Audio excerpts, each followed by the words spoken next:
നാമത്തെ മഹത്വപ്പെടുത്തുന്നു. കർത്താവിൻ്റെ പീഡാനുഭവങ്ങളുടെ സ്മരണ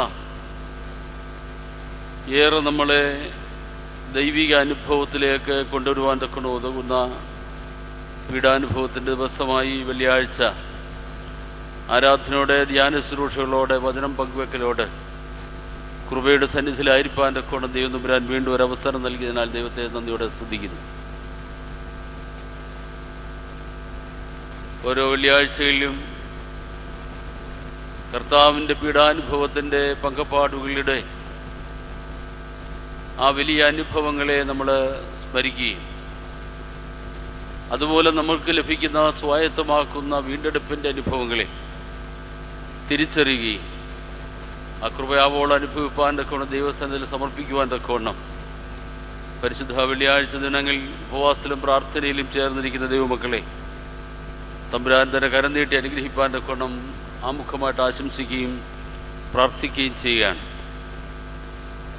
കർത്താവിൻ്റെ പീഡാനുഭവം, ക്രൂശാരോഹണം, ഇത് നമുക്ക് തരുന്ന വലിയ രണ്ട് രക്ഷയുടെ അനുഭവങ്ങളുണ്ട്.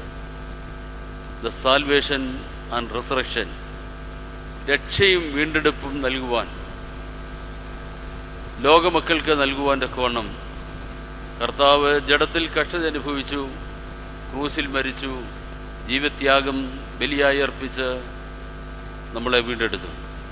ആ വീണ്ടെടുപ്പിൻ്റെ അനുഭവം തമ്പുരാൻ്റെ പീഡാനുഭവത്തോടെ ചേർന്ന് ചിന്തിക്കുകയും നമ്മൾ അനുഭവിക്കുന്ന കൃപകൾക്കായിട്ട് നന്ദി കരയേറ്റുവാൻ തക്കവണ്ണം കഴിയണം. പലപ്പോഴും വെള്ളിയാഴ്ച ധ്യാനങ്ങളും ഉപവാസങ്ങളുമൊക്കെ നൈമിഷികമായ കാര്യസാധ്യങ്ങൾക്ക് വേണ്ടി മാത്രം മാറ്റപ്പെടുന്ന ഒരു അനുഭവത്തിലേക്ക് ദൈവജനം താഴ്ന്നു പോകുന്നോ എന്ന് സംശയിക്കേണ്ടിയിരിക്കുന്നു.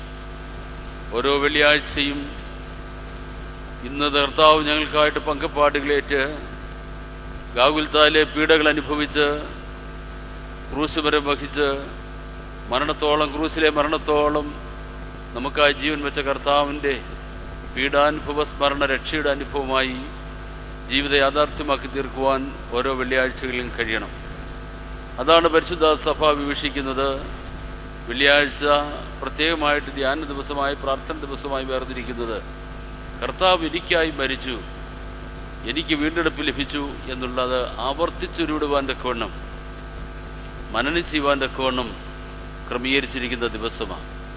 അതുകൊണ്ട് വെള്ളിയാഴ്ച ഉപവാസത്തോടൊപ്പം യേശു എനിക്ക് വേണ്ടി മരിച്ചു, അവൻ്റെ മരണത്താൽ എനിക്ക് വീണ്ടെടുപ്പ് സാധ്യമായി എന്നുള്ള ഉറച്ച വിശ്വാസത്തിൽ നിലനിൽക്കുവാൻ തക്കവണ്ണം, കൂടുതൽ സമർപ്പിക്കുവാൻ തക്കവണ്ണം തമ്പുരാൻ ഇടയാക്കട്ടെ എന്ന് പ്രത്യേകമായിട്ട് പ്രാർത്ഥിക്കുന്നു.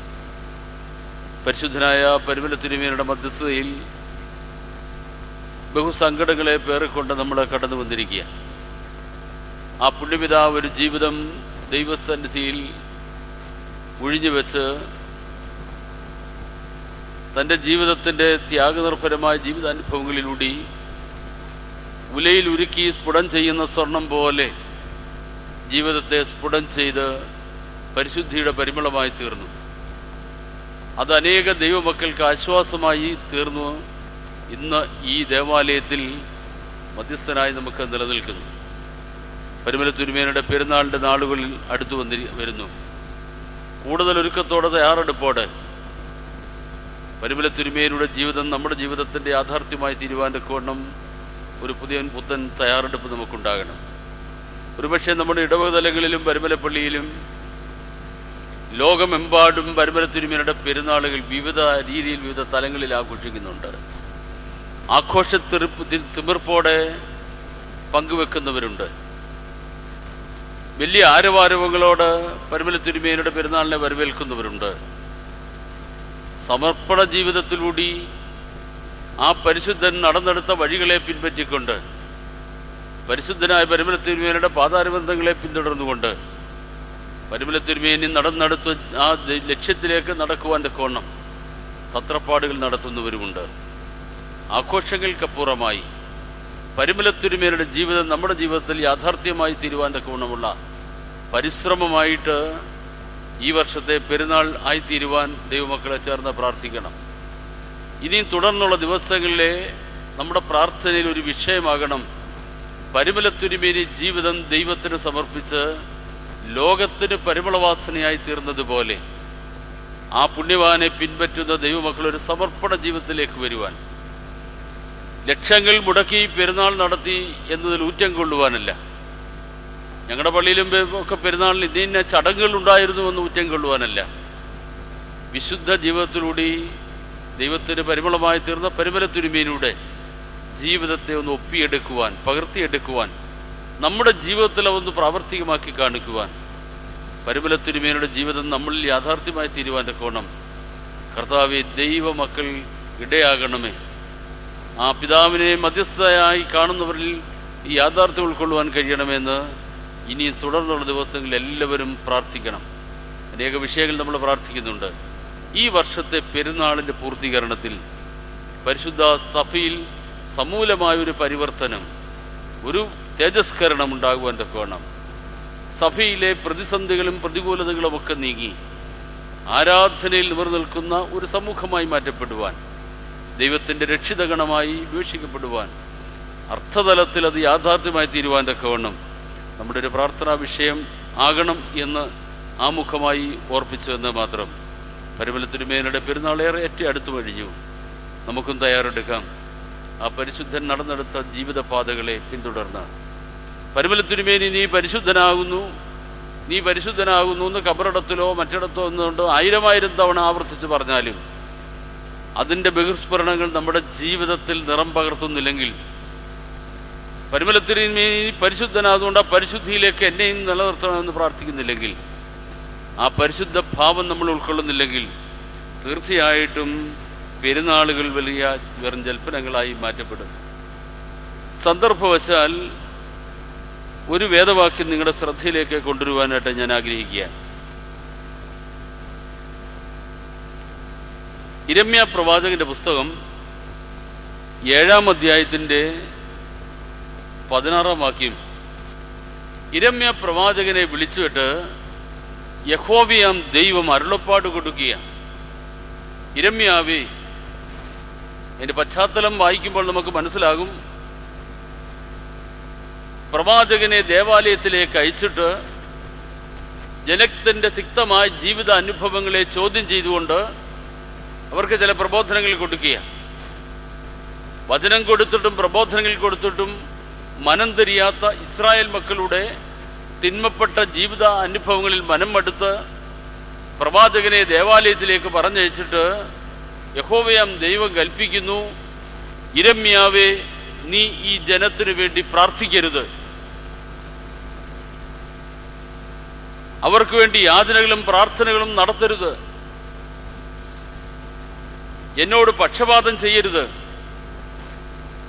ഞാൻ നിന്റെ അപേക്ഷ കേൾക്കുകയില്ല. യിരെമ്യാ പ്രവാചകനെ വിളിച്ചിട്ട് ദേവാലയത്തിലേക്ക് അയച്ചിട്ട് പറയുന്നു, നീ ഈ ജനത്തിനു വേണ്ടി പ്രാർത്ഥിക്കരുത്, നീ ഇവർക്ക് വേണ്ടി പക്ഷപാതം ചെയ്യരുത്, നീ പ്രാർത്ഥിച്ചാൽ, നീ അപേക്ഷിച്ചാൽ ഞാൻ കേൾക്കത്തില്ല. കാരണമെന്താ? വിശുദ്ധിയില്ലാത്ത ജനത്തിൻ്റെ ജീവിതചര്യകളിൽ യഹോവയാം ദൈവം മനം മടുക്കുക. നമുക്ക് നമ്മുടേതായ ജീവിതം രൂപപ്പെടുത്തിയിട്ട് ഒത്തപോലെ ആഴ്ചയിൽ 6 ദിവസവും ജീവിതം നയിച്ചിട്ട് ഞായറാഴ്ച മാത്രം വിശുദ്ധനായി ദേവാലയത്തിൽ പോയാൽ, അല്ല വെള്ളിയാഴ്ച മാത്രം വിശുദ്ധി ഉപവാസവും പ്രാപിച്ച് ദേവാലയത്തിൽ വന്ന് പരിമലത്തിരുമേനിയുടെ മുമ്പിൽ മുട്ടുകുത്തിയാൽ സ്വർഗത്തിലെ ദൈവം പറയും, പരിമലത്തിരുമേനി, നീ ജനത്തിനു വേണ്ടി പ്രാർത്ഥിക്കരുത്, നീ ഇവർക്ക് വേണ്ടി പക്ഷപാതം ചെയ്യരുത്. സ്വജീവിതത്തിൽ തിരുത്തലുകളും വിശുദ്ധീകരണവും ഉണ്ടാകുന്നില്ലെങ്കിൽ പരിശുദ്ധന്മാരോട് ചേർന്ന് നിൽക്കുവാൻ നമുക്ക് കഴിയത്തില്ല. നമ്മുടെയൊക്കെ ചിന്ത, ഞാൻ ഇങ്ങനെയൊക്കെയൊക്കെ ജീവിച്ചോളാം, ഞാൻ വന്ന് നേർച്ചയിടുമ്പം പ്രാർത്ഥിക്കുമ്പോൾ മധ്യസ്ഥ പ്രാർത്ഥന പറയുമ്പോൾ എൻ്റെ കാര്യങ്ങളൊക്കെ നീ ഏറ്റെടുത്ത് നടത്തി തരണം. ഒരു ഏജൻസിയായി പരിമലത്തിരുമേനിയും ദൈവമാതാവിനെയും പുണ്യവാന്മാരെയും കാണുകയാണ്. ഇന്ന് പല കാര്യങ്ങൾ ഏറ്റെടുത്ത് നടത്തുന്ന ഏജൻസികൾ നമ്മുടെ സമൂഹത്തിലുണ്ട്. ഇന്ന് സംസ്കാര ശുശ്രൂഷകളും ഏറ്റെടുത്ത് നടത്തുന്ന ഏജൻസി ഉണ്ടെന്ന് പറയുന്നു.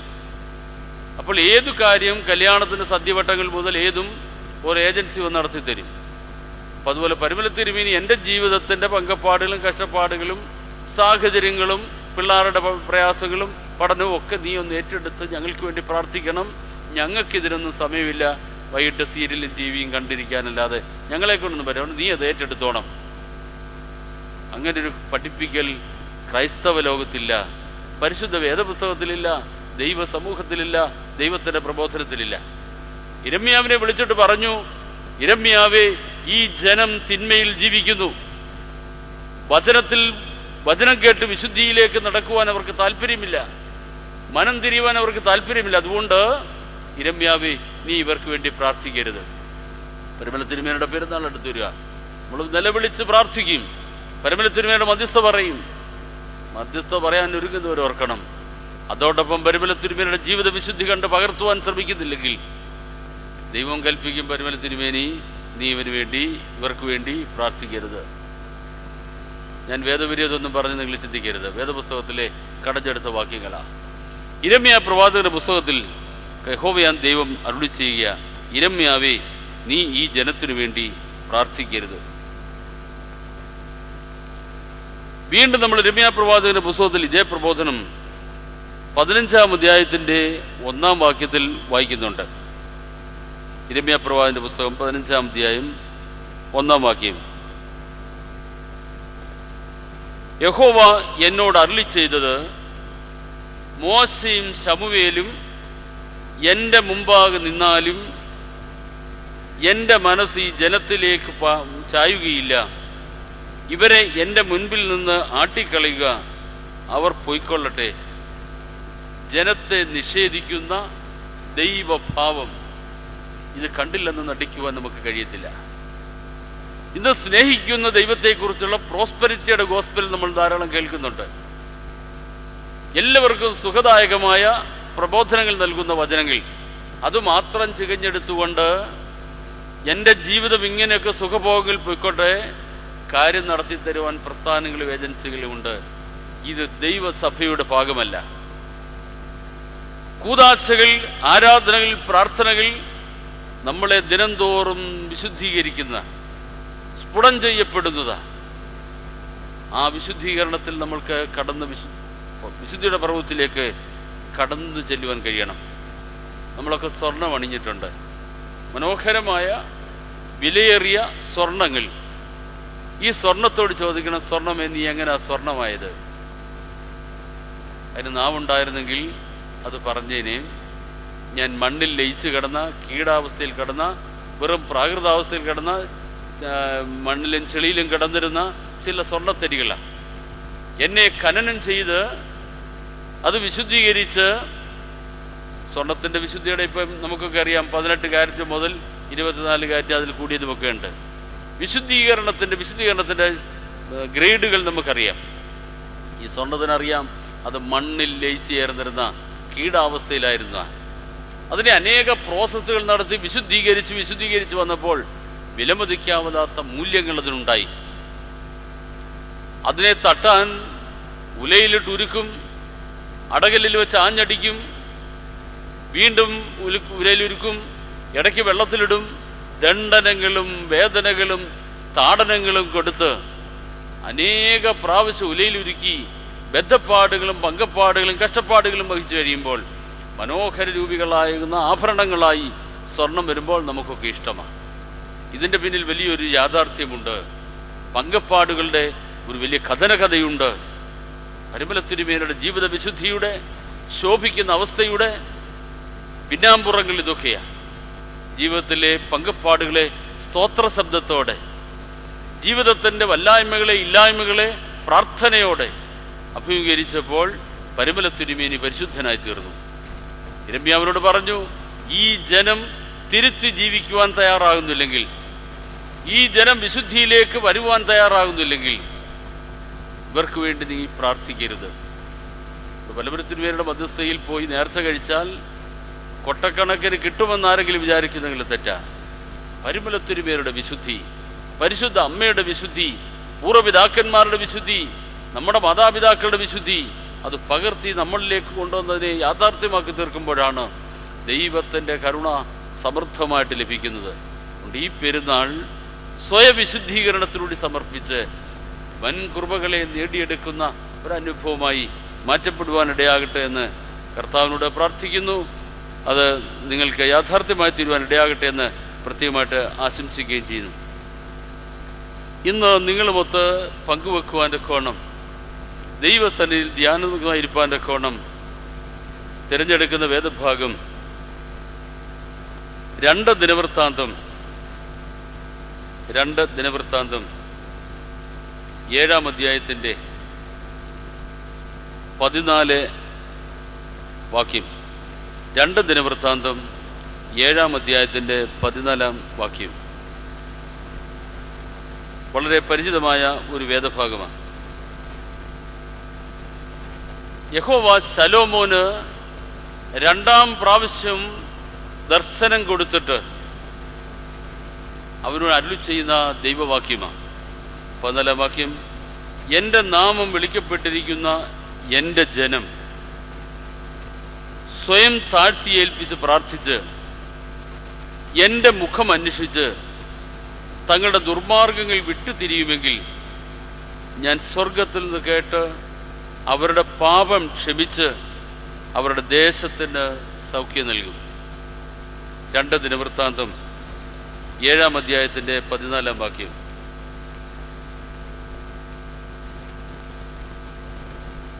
യഹോവ ശലോമോന് രാത്രിയിൽ പ്രത്യക്ഷനായി ചില അരുളപ്പാടുകളെ കൊടുക്കുകയാണ്. ഇവിടെ ഇപ്രകാരം കൽപ്പിക്കുന്നു: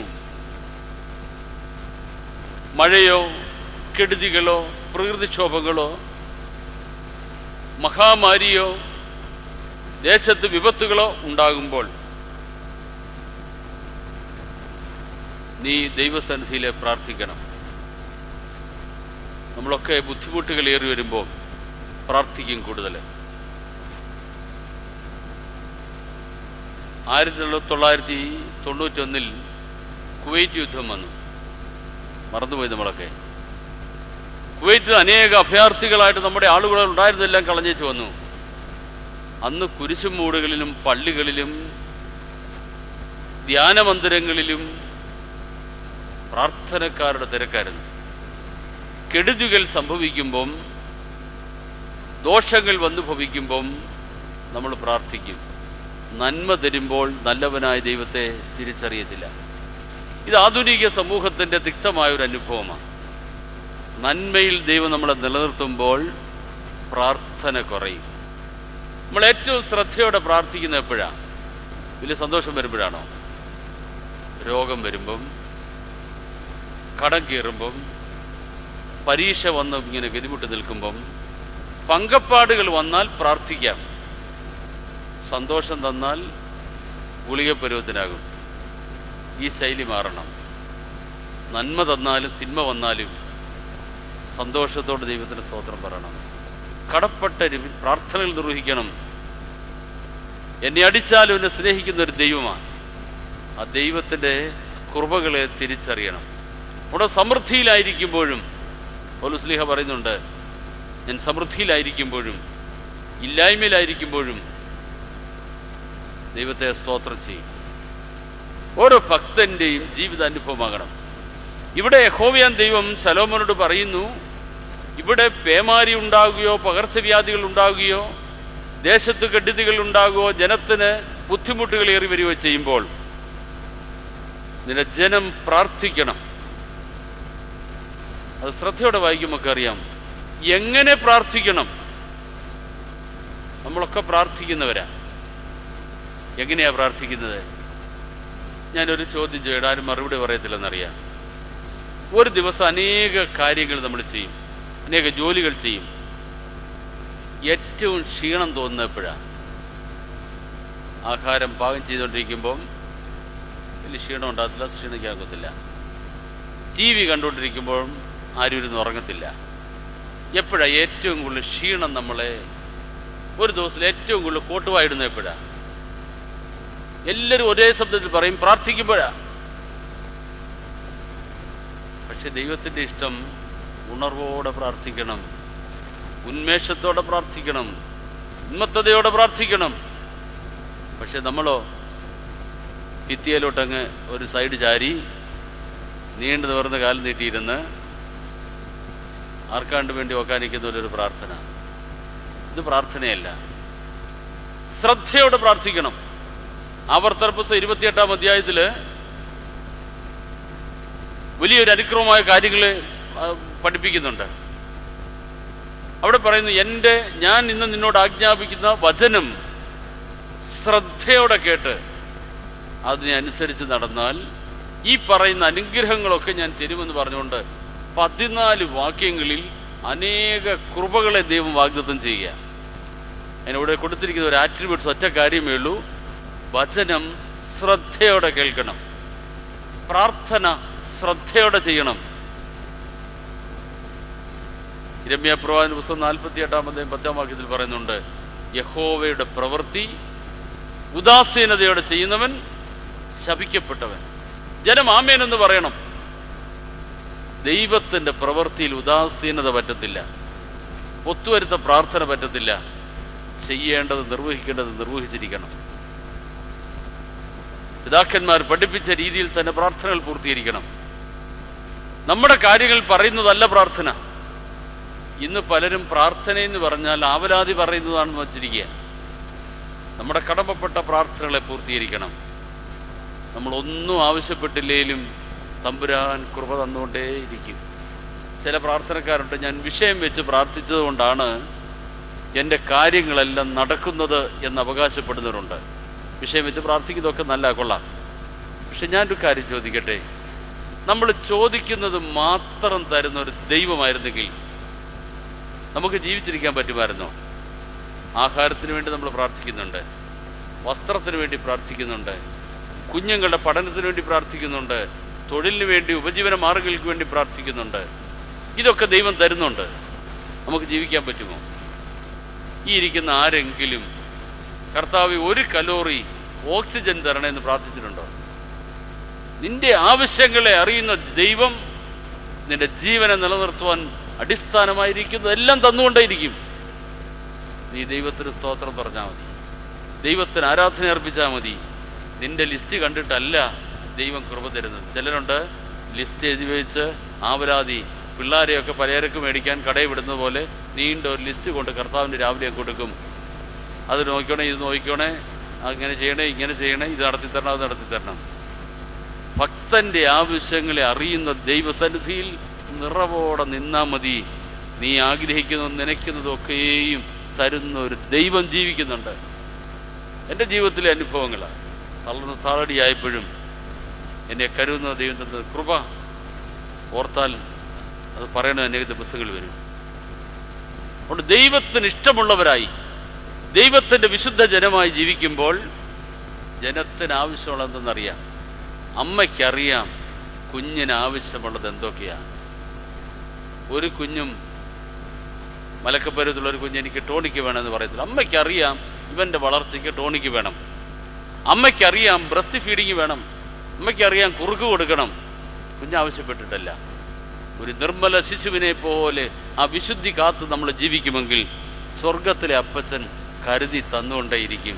അതുകൊണ്ട് നമ്മുടെ ജീവിതം വിശുദ്ധീകരിച്ച് ദൈവത്തിന് സമർപ്പിക്കുവാനുള്ളതാണ്. അവിടെ യിരെമ്യാവിനോട് പറഞ്ഞു, നീ പ്രാർത്ഥിക്കണം, ശ്രദ്ധയോടെ പ്രാർത്ഥിക്കണം, ദൈവസന്നിധിയിൽ താല്പര്യത്തോടെ പ്രാർത്ഥിക്കണം. യഹോവയുടെ സന്നിധിയിൽ ഉദാസീനതയും മടിയും എല്ലാം വെറുക്കപ്പെട്ടതാണെന്ന് തിരുവചനം നമ്മളെ പഠിപ്പിക്കുന്നുണ്ട്. 2 ദിനവൃത്താന്തം 7-ാം അധ്യായത്തിൽ നമ്മൾ തിരഞ്ഞെടുത്തിരിക്കുന്ന വേദഭാഗ്യത്തിൽ പറയുന്നു, ജനം പ്രാർത്ഥിക്കണം. എങ്ങനെയാ പ്രാർത്ഥിക്കേണ്ടത്? 3 വിധത്തിൽ അതിനൊരു ഒരുക്കം വേണമെന്ന് യഹോവയാം ദൈവം ആഗ്രഹിക്കുന്നു. പ്രാർത്ഥന കേൾക്കുന്നവനായ ദൈവം, പ്രാർത്ഥനയെ സ്വീകരിക്കുന്നവനായ ദൈവം ആഗ്രഹിക്കുന്ന പ്രാർത്ഥന എന്തെന്ന് ഈ വേദഭാഗത്ത് നമ്മളെ പഠിപ്പിക്കുക. ഒന്നാമതായി പറയുന്നു, എൻ്റെ ജനം സ്വയം താഴ്ത്തി ഏൽപ്പിച്ച് പ്രാർത്ഥിക്കണം. സ്വയം താഴ്ത്തി ഏൽപ്പിച്ച് പ്രാർത്ഥിക്കണം. നാം ആയിരിക്കുന്ന അവസ്ഥയിൽ നിന്നുകൊണ്ടല്ല, നമ്മളെ ദൈവത്തിൻ്റെ തൃപ്പാദങ്ങളോളം താഴ്ത്തി ഏൽപ്പിക്കണം.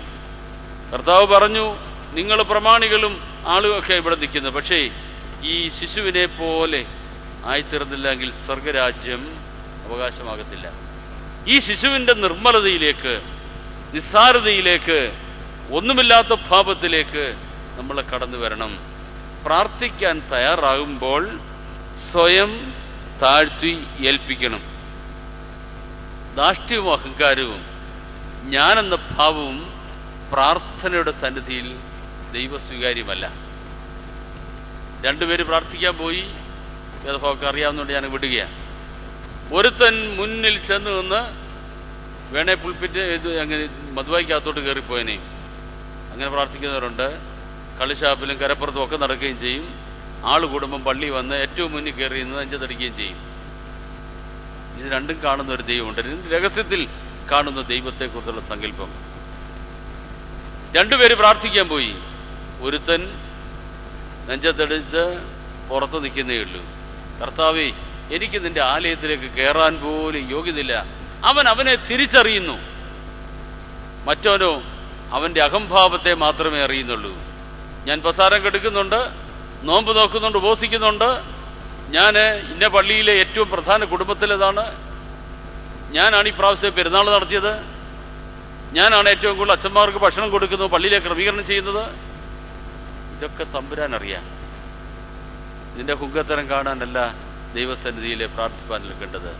സ്വയം താഴ്ത്തി ഏൽപ്പിച്ച് പ്രാർത്ഥിക്കണം.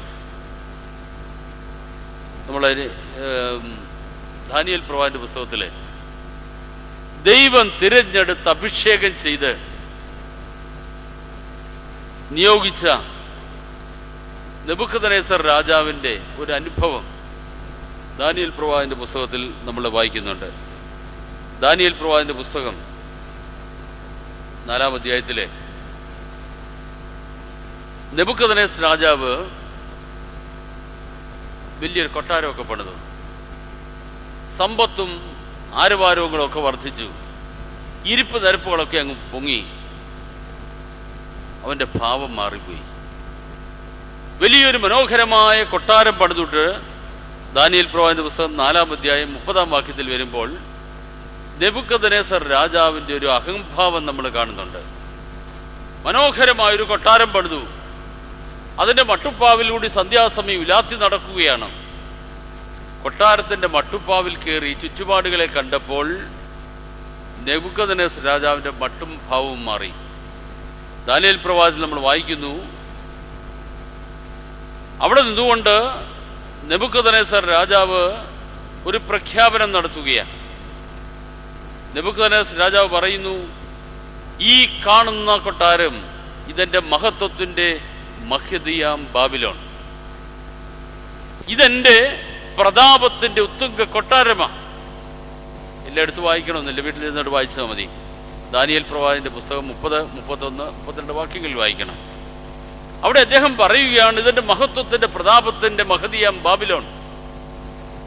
അവിടെ നൽകിയ ദൈവത്തെ, ലഭിച്ച അനുഗ്രഹങ്ങളെ, ദൈവം കൊടുത്ത സാധ്യതകളെ മറന്നിട്ട് ഇത് എൻ്റെ മഹത്വത്തിന്റെ മഹദിയാം ബാബിലോൺ.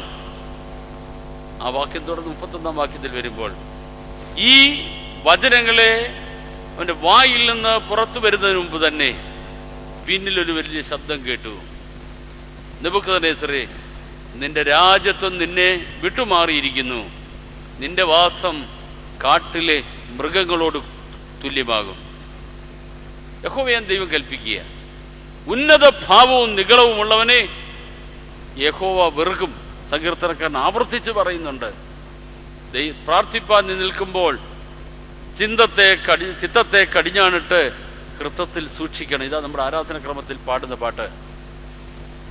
എല്ലാം മറന്ന്, എല്ലാം ഉപേക്ഷിച്ച് ദൈവവുമായിട്ടുള്ള സംസർഗത്തിൽ നിൽക്കണം. ആരാധന മധ്യ ഉച്ചത്തിൽ വിളിച്ചു പറയുന്നതിൻ്റെ ബോധങ്ങളും വിചാരങ്ങളും ഹൃദയങ്ങളും ദൈവത്തിൻ്റെ സന്നിധിയിലായിരിക്കണം. നമ്മൾ ഏറ്റുപറയും, അങ്ങനെ തന്നെ ആ പിതാവ് ഇത് പറയും. പക്ഷേ അന്നേരം ആയിരിക്കും ഗ്യാസ് കുറ്റി ഓഫ് ചെയ്തോ, അയ്യോ ഞാൻ തേച്ച് വെച്ച സാരി എടുത്തപ്പോഴത് കുഴപ്പം, അതുകൊണ്ട് വേറൊന്നിട്ട് എളുപ്പത്തിനിട്ടുകൊണ്ട് പോരുകയായിരുന്നു. ഈ ചിന്തകളൊക്കെ നമ്മുടെ മനസ്സിൽ വരുന്നത്. ആരാധനയിൽ ദൈവ ഇഷ്ടം, ബോധങ്ങളും ചിന്തകളും ഹൃദയങ്ങളും തളച്ചിട്ട് ദൈവത്തിൻ്റെ സന്നിധിയിൽ മാത്രമായിരിക്കണം. എല്ലാം മറക്കണം, എല്ലാം മറന്ന് ദൈവത്തിലായിരിക്കണം. ആരാധനയുടെ പ്രധാന ഭാഗങ്ങളിൽ ഈ ലോകത്തിൽ ഞാനും എൻ്റെ ദൈവമേ ഉള്ളൂ എന്നുള്ള ചിന്തയിൽ അതിനപ്പുറം ഒന്നുമില്ല. ഉരുകിച്ചേരണം. ആ ഒരു യാഥാർത്ഥ്യത്തിലേക്ക് ചെല്ലുമ്പോഴേ ഭക്തൻ്റെ ഭാവം യാഥാർത്ഥ്യമാകത്തുള്ളൂ. ഇവിടെ പറഞ്ഞു, നമ്മളെ തന്നെ ഉപേക്ഷിച്ച് വെറുമയാക്കി കർത്താവിൻ്റെ കയ്യിലോട്ട് കൊടുക്കണം. നെബൂഖദ്നേസർ രാജാവ് പറഞ്ഞു, ഇതെൻ്റെ മഹത്വത്തിൻ്റെ പ്രതാപത്തിൻ്റെ ബാബിലോണാണ്. കർത്താവ് പറഞ്ഞു, ഇതാ നിന്റെ രാജ്യത്ത് നിന്നെ വിട്ടുമാറിയിരിക്കുന്നു. കൊട്ടാരമായാലും വിട്ടേ മതിയാകൂ. നമ്മൾ ഈ പാട്ടൊക്കെ പാടും. നമ്മൾ ഹുങ്കത്തരം കാണിക്കുമ്പം, ഉണ്ടെന്നുള്ള ഭാവം കാണിക്കുമ്പം, പൊങ്ങച്ചം കാണിക്കുമ്പം എല്ലാവരും ഇത് മറന്നു. ഓർക്കണം, നെബൂഖദ്നേസറിന്റെ പിന്നിൽ നിന്ന് അറിയിപ്പ് കൊടുത്ത ദൈവം ജീവിക്കുന്നുണ്ട്. അഹങ്കാരം ആപത്തിന്റെ മുൻകുറിയാണ്. ഈ അഹംഭാവം നമ്മുടെ മനസ്സിലുണ്ടാകുമ്പോൾ ഓർക്കണം, വിനയപ്പെടുത്തി സ്വയം താഴ്ത്തി ദൈവസന്നിധിയിൽ നിൽക്കണം. അനുതാപത്തിന്റെ മെമ്മോറാകളുണ്ട്, അനുതാപത്തിന്റെ പ്രാർത്ഥനകളുണ്ട്. ആരാധനയിൽ അനേക പ്രാവശ്യം തലകണക്കി നിൽക്കാൻ പ്രബോധങ്ങൾ ലഭിക്കുന്നുണ്ട്. ഞാൻ കുർബാന ചൊല്ലാതിരുന്ന ഒരു ദിവസം ശ്രദ്ധിച്ചു, ഓർത്തഡോക്സുകാരൻ എത്ര പേര് തലവണക്കിന്ന് പ്രാർത്ഥിക്കും. ദൈവത്തിൻ്റെ സന്നിധിയിൽ തലവണക്കി നിൽക്കണമെന്ന് 3-4 പ്രാവശ്യം ആരാധനയിൽ ഇങ്ങനെ ആവർത്തിച്ച് പറയും. പലരും വടി പോലെ നിൽക്കുന്നത്. കർത്താവേ, നിന്റെ തിരുമുമ്പാകെ തലവണക്കി നിൽക്കുന്നതിന് ആരാധകരുടെ മേൽ നിന്റെ അനുഗ്രഹങ്ങളെ ചൊരിയണമെന്ന് പുരോഹിതൻ പ്രാർത്ഥിക്കുക. നമ്മൾ വടി പോലെ നിൽക്കുക. ഉപദേശി പറഞ്ഞാൽ തലകുനിക്കും, ആരാധനയിൽ പുരോഹിതൻ പറഞ്ഞാൽ തലകുനിക്കത്തില്ല, വടി പോലെ നിൽക്കും. അത് പറ്റത്തില്ല. ദൈവത്തിൻ്റെ മുമ്പിൽ ആരാധനയുടെ ഒരു ഭാവം നമ്മളിൽ രൂപപ്പെടണം. സ്വയം താഴ്ത്തി ഏൽപ്പിക്കണം. നെബൂഖദ്നേസർ രാജാവിൻ്റെ അഹംഭാവം തുടർന്ന് വായിക്കുമ്പോൾ, ദാനിയേൽ പുരം വായിക്കുമ്പോൾ നമ്മൾ കാണുന്നുണ്ട്, അവനെ രാജ്യത്തിൽ നിന്നും പിന്മാറ്റപ്പെട്ടു, വനത്തിൽ വാസമായി, കാട്ടുമൃഗങ്ങളോടുകൂടി പുല്ല് തിന്നു കഴിയുന്നു. അദ്ദേഹത്തിൻ്റെ സ്വന്തം മകൻ്റെ വാളാൽ മരണത്തിന് വിധേയനാകുകയാണ്. 50-ാം സങ്കീർത്തനത്തിൽ നമ്മൾ വായിക്കുന്നുണ്ട്, യഹോവയെ മറക്കുന്നവരെ ഇത് ഓർത്തുകൊള്ളുവീൻ. എല്ലാവർക്കും കാണാതറിയാവുന്ന, യഹോവയെ മറക്കുന്നവരെ ഇത് ഓർത്തുകൊള്ളുവീൻ, അല്ലെങ്കിൽ ഞാൻ നിങ്ങളെ കീറിക്കളയും, വിടിവിപ്പാൻ ആരുമുണ്ടാകത്തില്ല. പഞ്ചായത്ത് ഓഫീസിൽ ചെല്ലുമ്പോൾ മധ്യസ്ഥ പറയാൻ മെമ്പർമാരൊക്കെ വരും. ജോലിക്ക് ചെല്ലുമ്പോഴും അഡ്മിഷൻ ചെല്ലുമ്പോഴും ഒക്കെ മധ്യസ്ഥ വഹിക്കാൻ ആൾ കാണും. ഒത്താശ പറയാൻ ആര് കാണും? റെക്കമെൻഡ് ചെയ്യാൻ ആൾ കാണും. ദൈവത്തിൻ്റെ സന്നിധിയിൽ നമ്മൾ കണക്ക് ബോധിപ്പിക്കേണ്ടി വരും. യഹോവയെ മറക്കുന്നവരെ ഇതോർത്തുകൊള്ളുവീൻ, ഞാൻ നിങ്ങളെ കീറിക്കളയും, വിടിവിപ്പാൻ ആർക്കും ആരുമുണ്ടാകത്തില്ല. നെബൂഖദ്നേസർ രാജാവായിരുന്നു, കൊട്ടാരത്തിലായിരുന്നു, സിംഹാസനത്തിലായിരുന്നു, മട്ടുപ്പാവിലായിരുന്നു. പക്ഷെ ഒരു നിമിഷം കൊണ്ട് സ്ഥാനത്യാഗം ചെയ്യപ്പെട്ട് കാട്ടിലെ മൃഗങ്ങളുടെ അവസ്ഥയിലേക്ക് മാറ്റപ്പെടുകയാണ്. നമുക്കുണ്ടെന്ന് തോന്നുന്നതെല്ലാം വിട്ടേ മതിയാകും. ഞാനെന്ന ഭാവമൊക്കെ മാറ്റപ്പെടുന്നൊരവസ്ഥ ഉണ്ടാകും. നമ്മളിൽ നിലനിൽക്കുന്ന ഞാനും എൻ്റെ ദൈവവുമായിട്ടുള്ള ബന്ധം മാത്രമാണ്. ആ ബന്ധത്തിൽ ഉറപ്പിച്ചവനായിരുന്നു പരിമല തിരുമേനി. ആ ബന്ധത്തിന് ഒരു 100 നൂറ്റാണ്ട് കഴിഞ്ഞിട്ടും മാറ്റമില്ല. ഇന്നും യാഥാർത്ഥ്യമായി തിളങ്ങി നിൽക്കുകയാണ്. ഒന്നാമതായി, പ്രാർത്ഥിക്കുന്ന ദൈവജനം സ്വയം താഴ്ത്തി ഏൽപ്പിച്ച് പ്രാർത്ഥിക്കണം. യോനാ പ്രവാചകൻ ദൈവത്തിൻ്റെ പ്രവാചകൻ, എല്ലാവർക്കും കാണാൻ അറിയാവുന്ന ഒരു വേദഭാഗമാണ്. 4 അധ്യായങ്ങളിൽ മാത്രമുള്ള 48 വാക്യങ്ങളിൽ മാത്രമുള്ള ഒരു വേദഭാഗമാണ്. ഈ നിനിവയിലേക്ക് പോകുവാൻ പറഞ്ഞ യോനാ പ്രവാചകൻ ദൈവത്തിൻ്റെ പ്രവാചകനായിരുന്നു. ദൈവം തിരഞ്ഞെടുത്ത ആളായിരുന്നു. വചനം കേട്ടവനായിരുന്നു, വചനം പേറിയവനായിരുന്നു. പക്ഷേ ഒരു അനുസരണക്കേട് കാണിച്ചു. അവനെന്ന ഭാവത്തെ ഉൾക്കൊണ്ടുകൊണ്ടൊരല്പ ചിന്ത ആലോചന വന്നു. അയ്യോ, ഈ പുറജാതികളുടെ പട്ടണത്തിൽ പോയി അവരോട് പ്രസംഗിക്കണം.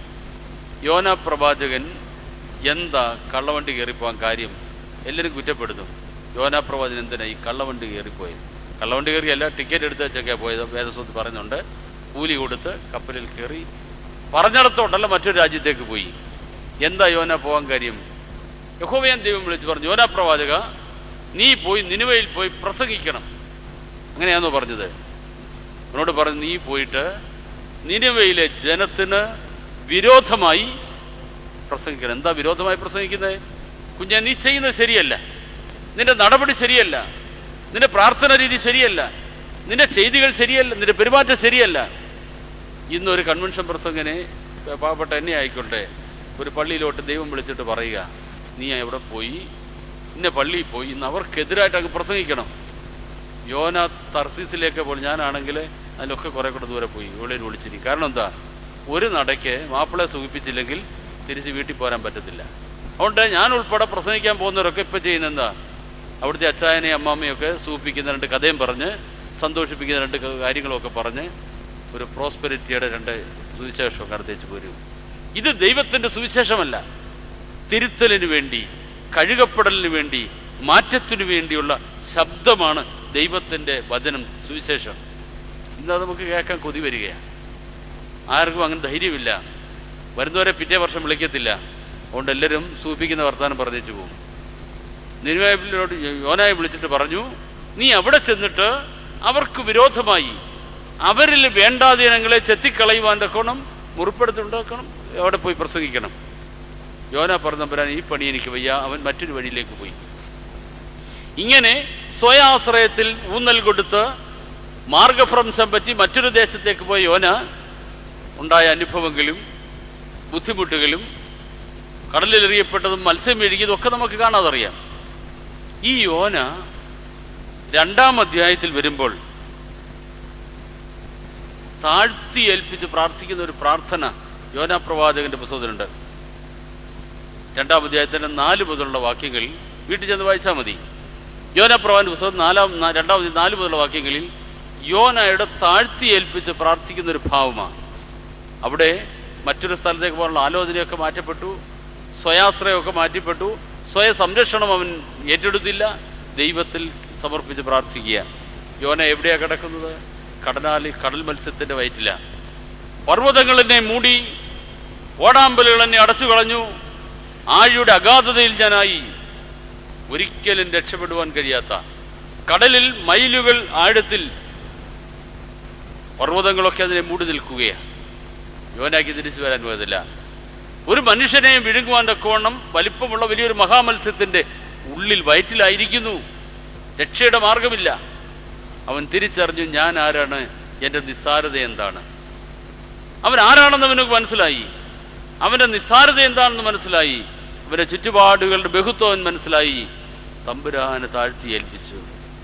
നമ്മൾ കഷ്ടതയും പ്രയാസവും ഒക്കെ വരുമ്പോഴേ മാത്രമേ ഈ താഴ്ത്തി ഏൽപ്പിച്ച് പ്രാർത്ഥിക്കുന്ന രീതി അത് മാറ്റപ്പെടണം. നന്മ തരുമ്പോഴും, സുഭിക്ഷത തരുമ്പോഴും, സമൃദ്ധി തരുമ്പോഴും ഞാൻ എൻ്റെ ദൈവത്തിൻ്റെ മുമ്പിൽ ആരാണ്, എൻ്റെ ദൈവവുമായിട്ടുള്ള ബന്ധം എന്താണ്, ഞാൻ എത്ര ഉന്നതനായാലും എൻ്റെ ദൈവത്തിൻ്റെ മുമ്പിൽ ഞാൻ കൃമിയും വെറും കീടവും മാത്രമെന്നുള്ള ചിന്ത നമ്മളെ ഭരിക്കണം. യോന 2-ാം അധ്യായം 4-ാം വാക്യത്തിൽ പറയുന്നു, നിന്റെ ദൃഷ്ടിയിൽ നിന്ന് എനിക്ക് മാറ്റം വന്നിരിക്കുന്നു എന്ന് തുടങ്ങി നീണ്ട കുറേ കാര്യങ്ങൾ പറയുകയാണ്. അവൻ തന്നെ തിരിച്ചറിയുകയാണ്, ദൈവത്തിന് താഴ്ത്തി കൊടുക്കുകയാണ്. അവിടെ കിടന്നുകൊണ്ട് അയ്യം വിളിച്ചു, യോന അയ്യം വിളിച്ചു. ആ വിളി സ്വർഗോന്നതങ്ങളിലിരിക്കുന്ന തമ്പുരാൻ കേട്ടു. നമ്മുടെ സാഹചര്യം എത്ര കഴിഞ്ഞതാകട്ടെ, ഇനി ഒരിക്കലും രക്ഷപ്പെടത്തില്ലെന്ന് വിചാരിക്കുന്ന സാഹചര്യം ഉണ്ടാകട്ടെ.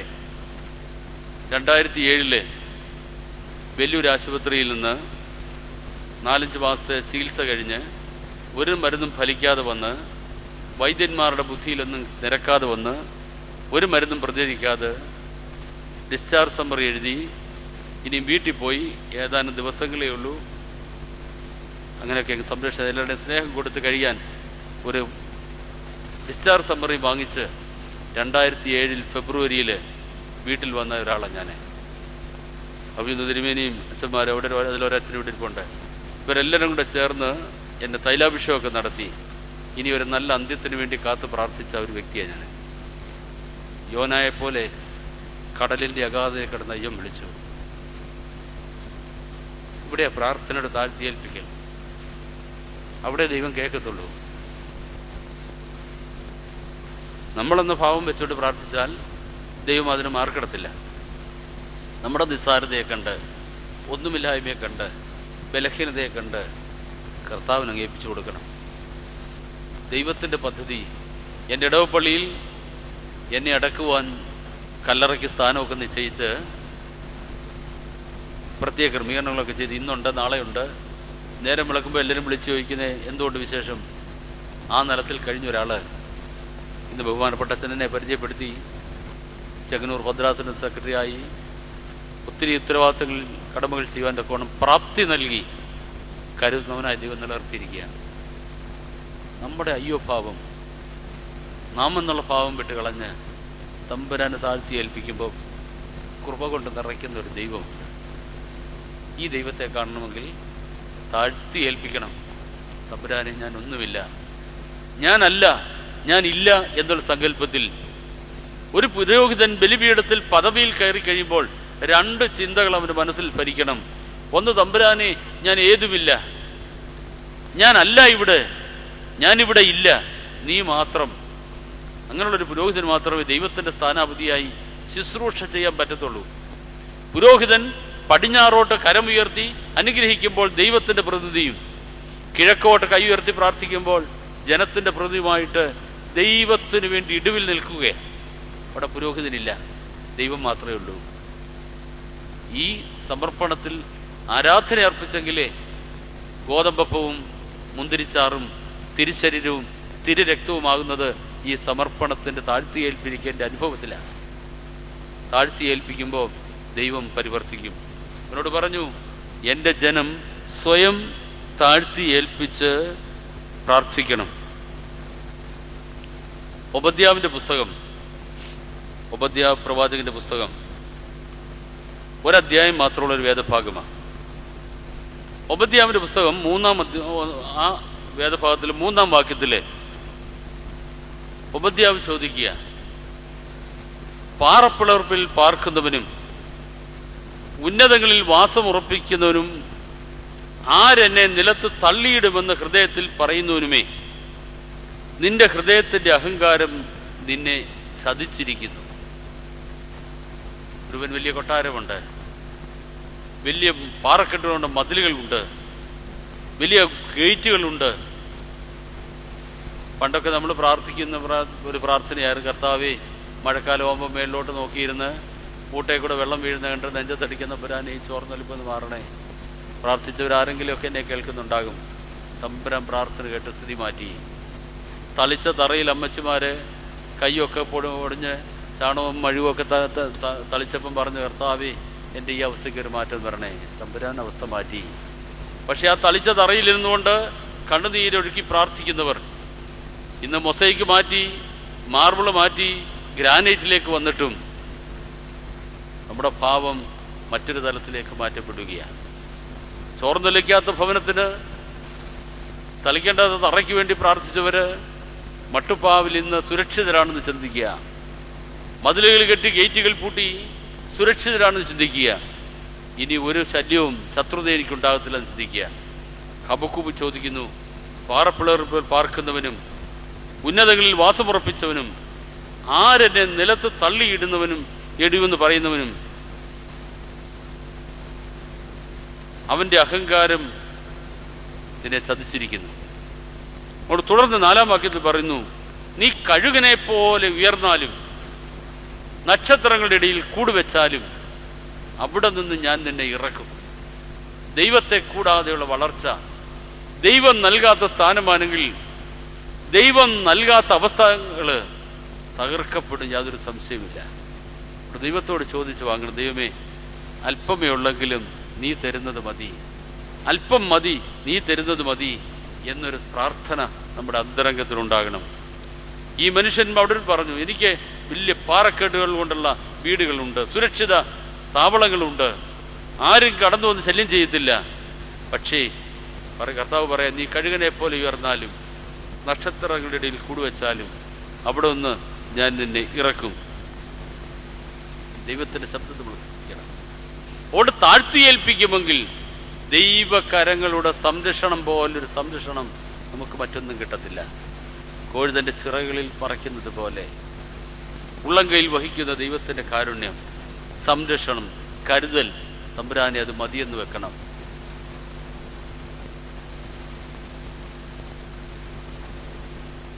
ഹബക്കൂക്ക് പ്രവാചകന്റെ പുസ്തകത്തില് 3-ാം അധ്യായത്തിന്റെ 17-ാം വാക്യത്തില് അത് വേദഭാഗം അവസാനിക്കുമ്പോൾ ഹബക്കൂക്ക് പറയാ, ചുറ്റുപാടുകൾ മുഴുവൻ കെടുതികൾ, അത്തിവൃക്ഷം തളർക്കയില്ല.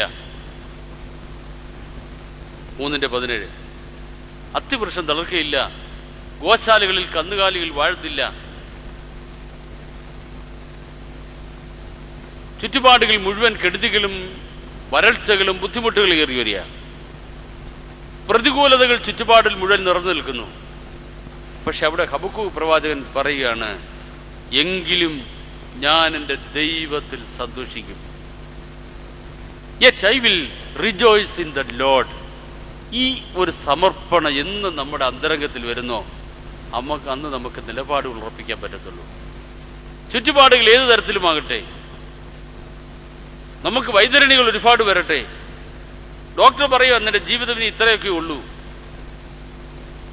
നിനക്ക് യാതൊരു ഫലവും ഉണ്ടാകത്തില്ല. വൈദ്യന്മാർക്ക് ബുദ്ധി കൊടുക്കുന്നവൻ, വൈദ്യന്മാർക്ക് വിവേകം കൊടുക്കുന്നവൻ അതിന് ഉയരത്തിലിരിപ്പുണ്ട്.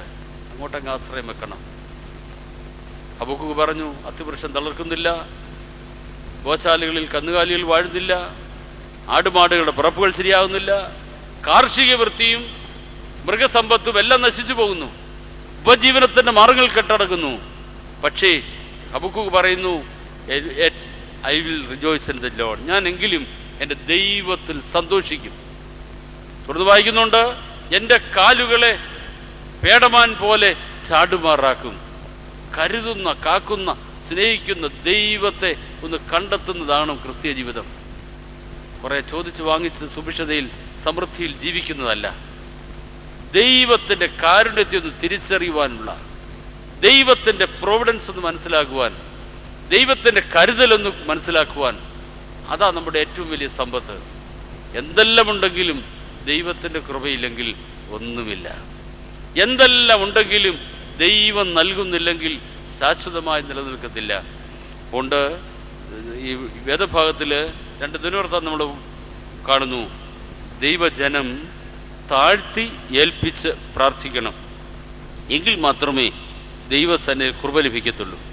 രാജാക്കന്മാരുടെ പുസ്തകം 1-8 വാക്യത്തിൽ ശലോമോൻ വലിയൊരു ദേവാലയം, യെരൂശലേം ദേവാലയം പണിതു. അതിൻ്റെ നടുവിൽ മുട്ടുകുത്തി. അതുവരെ ശലോമോൻ ഉണ്ടായിരുന്നു, ഞാൻ വിദേശ രാജ്യങ്ങളിൽ നിന്ന് തടികളും സ്വർണങ്ങളും ഗോമേതകവും മരുതകവും ഒക്കെ കൊണ്ടുവന്ന് നിർമ്മിച്ച എൻ്റെ ആലയമായത്. പക്ഷെ പണിക്കഴിഞ്ഞ് ദൈവ സാന്നിധ്യം തിരിച്ചറിഞ്ഞപ്പം ശലോമോൻ ദേവാലയത്തിൻ്റെ നടുവിൽ മുട്ടുകുത്തി, കൈ അങ്ങ് മലർക്ക തുറന്ന് സ്വർഗത്തിലേക്ക് ഉയർത്തി, ദൈവമേ, ഇത് നീ വസിക്കുന്ന നിന്റെ ആലയം. തുടർന്ന് പറയുന്നു, ഒരു പരദേശിയോ സ്വദേശിയോ, പ്രയാസം അനുഭവിക്കുന്നവനോ ദുരിതം അനുഭവിക്കുന്നവനോ ശാപഗ്രസ്തനോ ആരുമായിക്കൊള്ളട്ടെ, ഈ ആലയത്തിലേക്ക് കടന്നു വന്ന് താഴ്ത്തി ഏൽപ്പിച്ച് നിന്റെ സന്നിധിയിലേക്ക് നിലവിളിച്ച് പ്രാർത്ഥിച്ചാൽ സ്വർഗത്തിന്റെ കിളിവാതിൽ തുറന്ന് നീ ഇവനെ അനുഗ്രഹിക്കണം. ദേവാലയത്തിൽ കണ്ണുനീരൊഴുക്കുമ്പോൾ ലഭിക്കുന്ന കാരുണ്യമിത. ദൈവത്തിന് സമർപ്പിക്കുന്ന ദേവാലയത്തിൽ, പരിശുദ്ധന്മാരുടെ സാന്നിധ്യമുള്ളിടത്തിൽ ഒരു തുള്ളി കണ്ണുനീരൊഴുക്കാൻ കഴിഞ്ഞാൽ അത് ജീവിതത്തിൻ്റെ സൗഭാഗ്യമാണ്.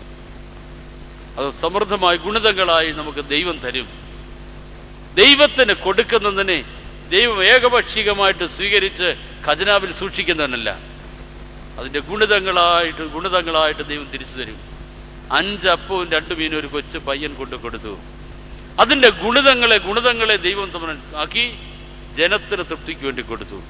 നമ്മൾ കൊടുത്തുന്ന മേടിച്ചുകൊണ്ട് സന്തോഷിക്കുന്ന ദൈവമല്ല, നമുക്ക് വേണ്ടി കരുതി അതിൻ്റെ ഗുണിതങ്ങളാക്കി സമൃദ്ധിയാക്കി തിരികെ തരുന്നവനായൊരു ദൈവമാണ്. അതുകൊണ്ട് നമ്മളെ തന്നെ താഴ്ത്തി ഏൽപ്പിക്കണം. എളിയ ഭാവത്തിലെ താണനിലത്തെ നീരോടു, അവിടെ ദൈവം തുണ ചെയ്യും. കൊച്ചു പ്രായത്തിൽ നമ്മൾ പഠിക്കുന്ന ഒരു ആപ്തവാക്യമാണ്, ദൈവത്തിൻ്റെ സന്നിധിയിൽ താഴ്ത്തി ഏൽപ്പിക്കണം. രണ്ടാമതായിട്ട് പറയുന്നത്, പ്രാർത്ഥിക്കുന്ന ജനം ദൈവമുഖം അന്വേഷിക്കണം. വെറുതെ അങ്ങ് പ്രാർത്ഥിക്കാമെന്ന് വിചാരിച്ചാൽ പ്രാർത്ഥന നടക്കത്തില്ല. ദൈവത്തിൻ്റെ മുഖം അന്വേഷിച്ചുകൊണ്ടേ ഇരിക്കണം. ആരാധനയ്ക്ക് നിൽക്കുമ്പോൾ തേജോരൂപിയായ ദൈവത്തിൻ്റെ മുഖം ദർശിക്കുവാൻ വലിയൊരു ഉൾവിളി നമുക്കുണ്ടാകണം. ദൈവത്തിൻ്റെ മുഖം അന്വേഷിപ്പീൻ. രണ്ടാമതായിട്ട് ചെയ്യേണ്ട, പ്രാർത്ഥിക്കുന്ന ദൈവസന്നിധിയിൽ 27-ാം സങ്കീർത്തനത്തിൽ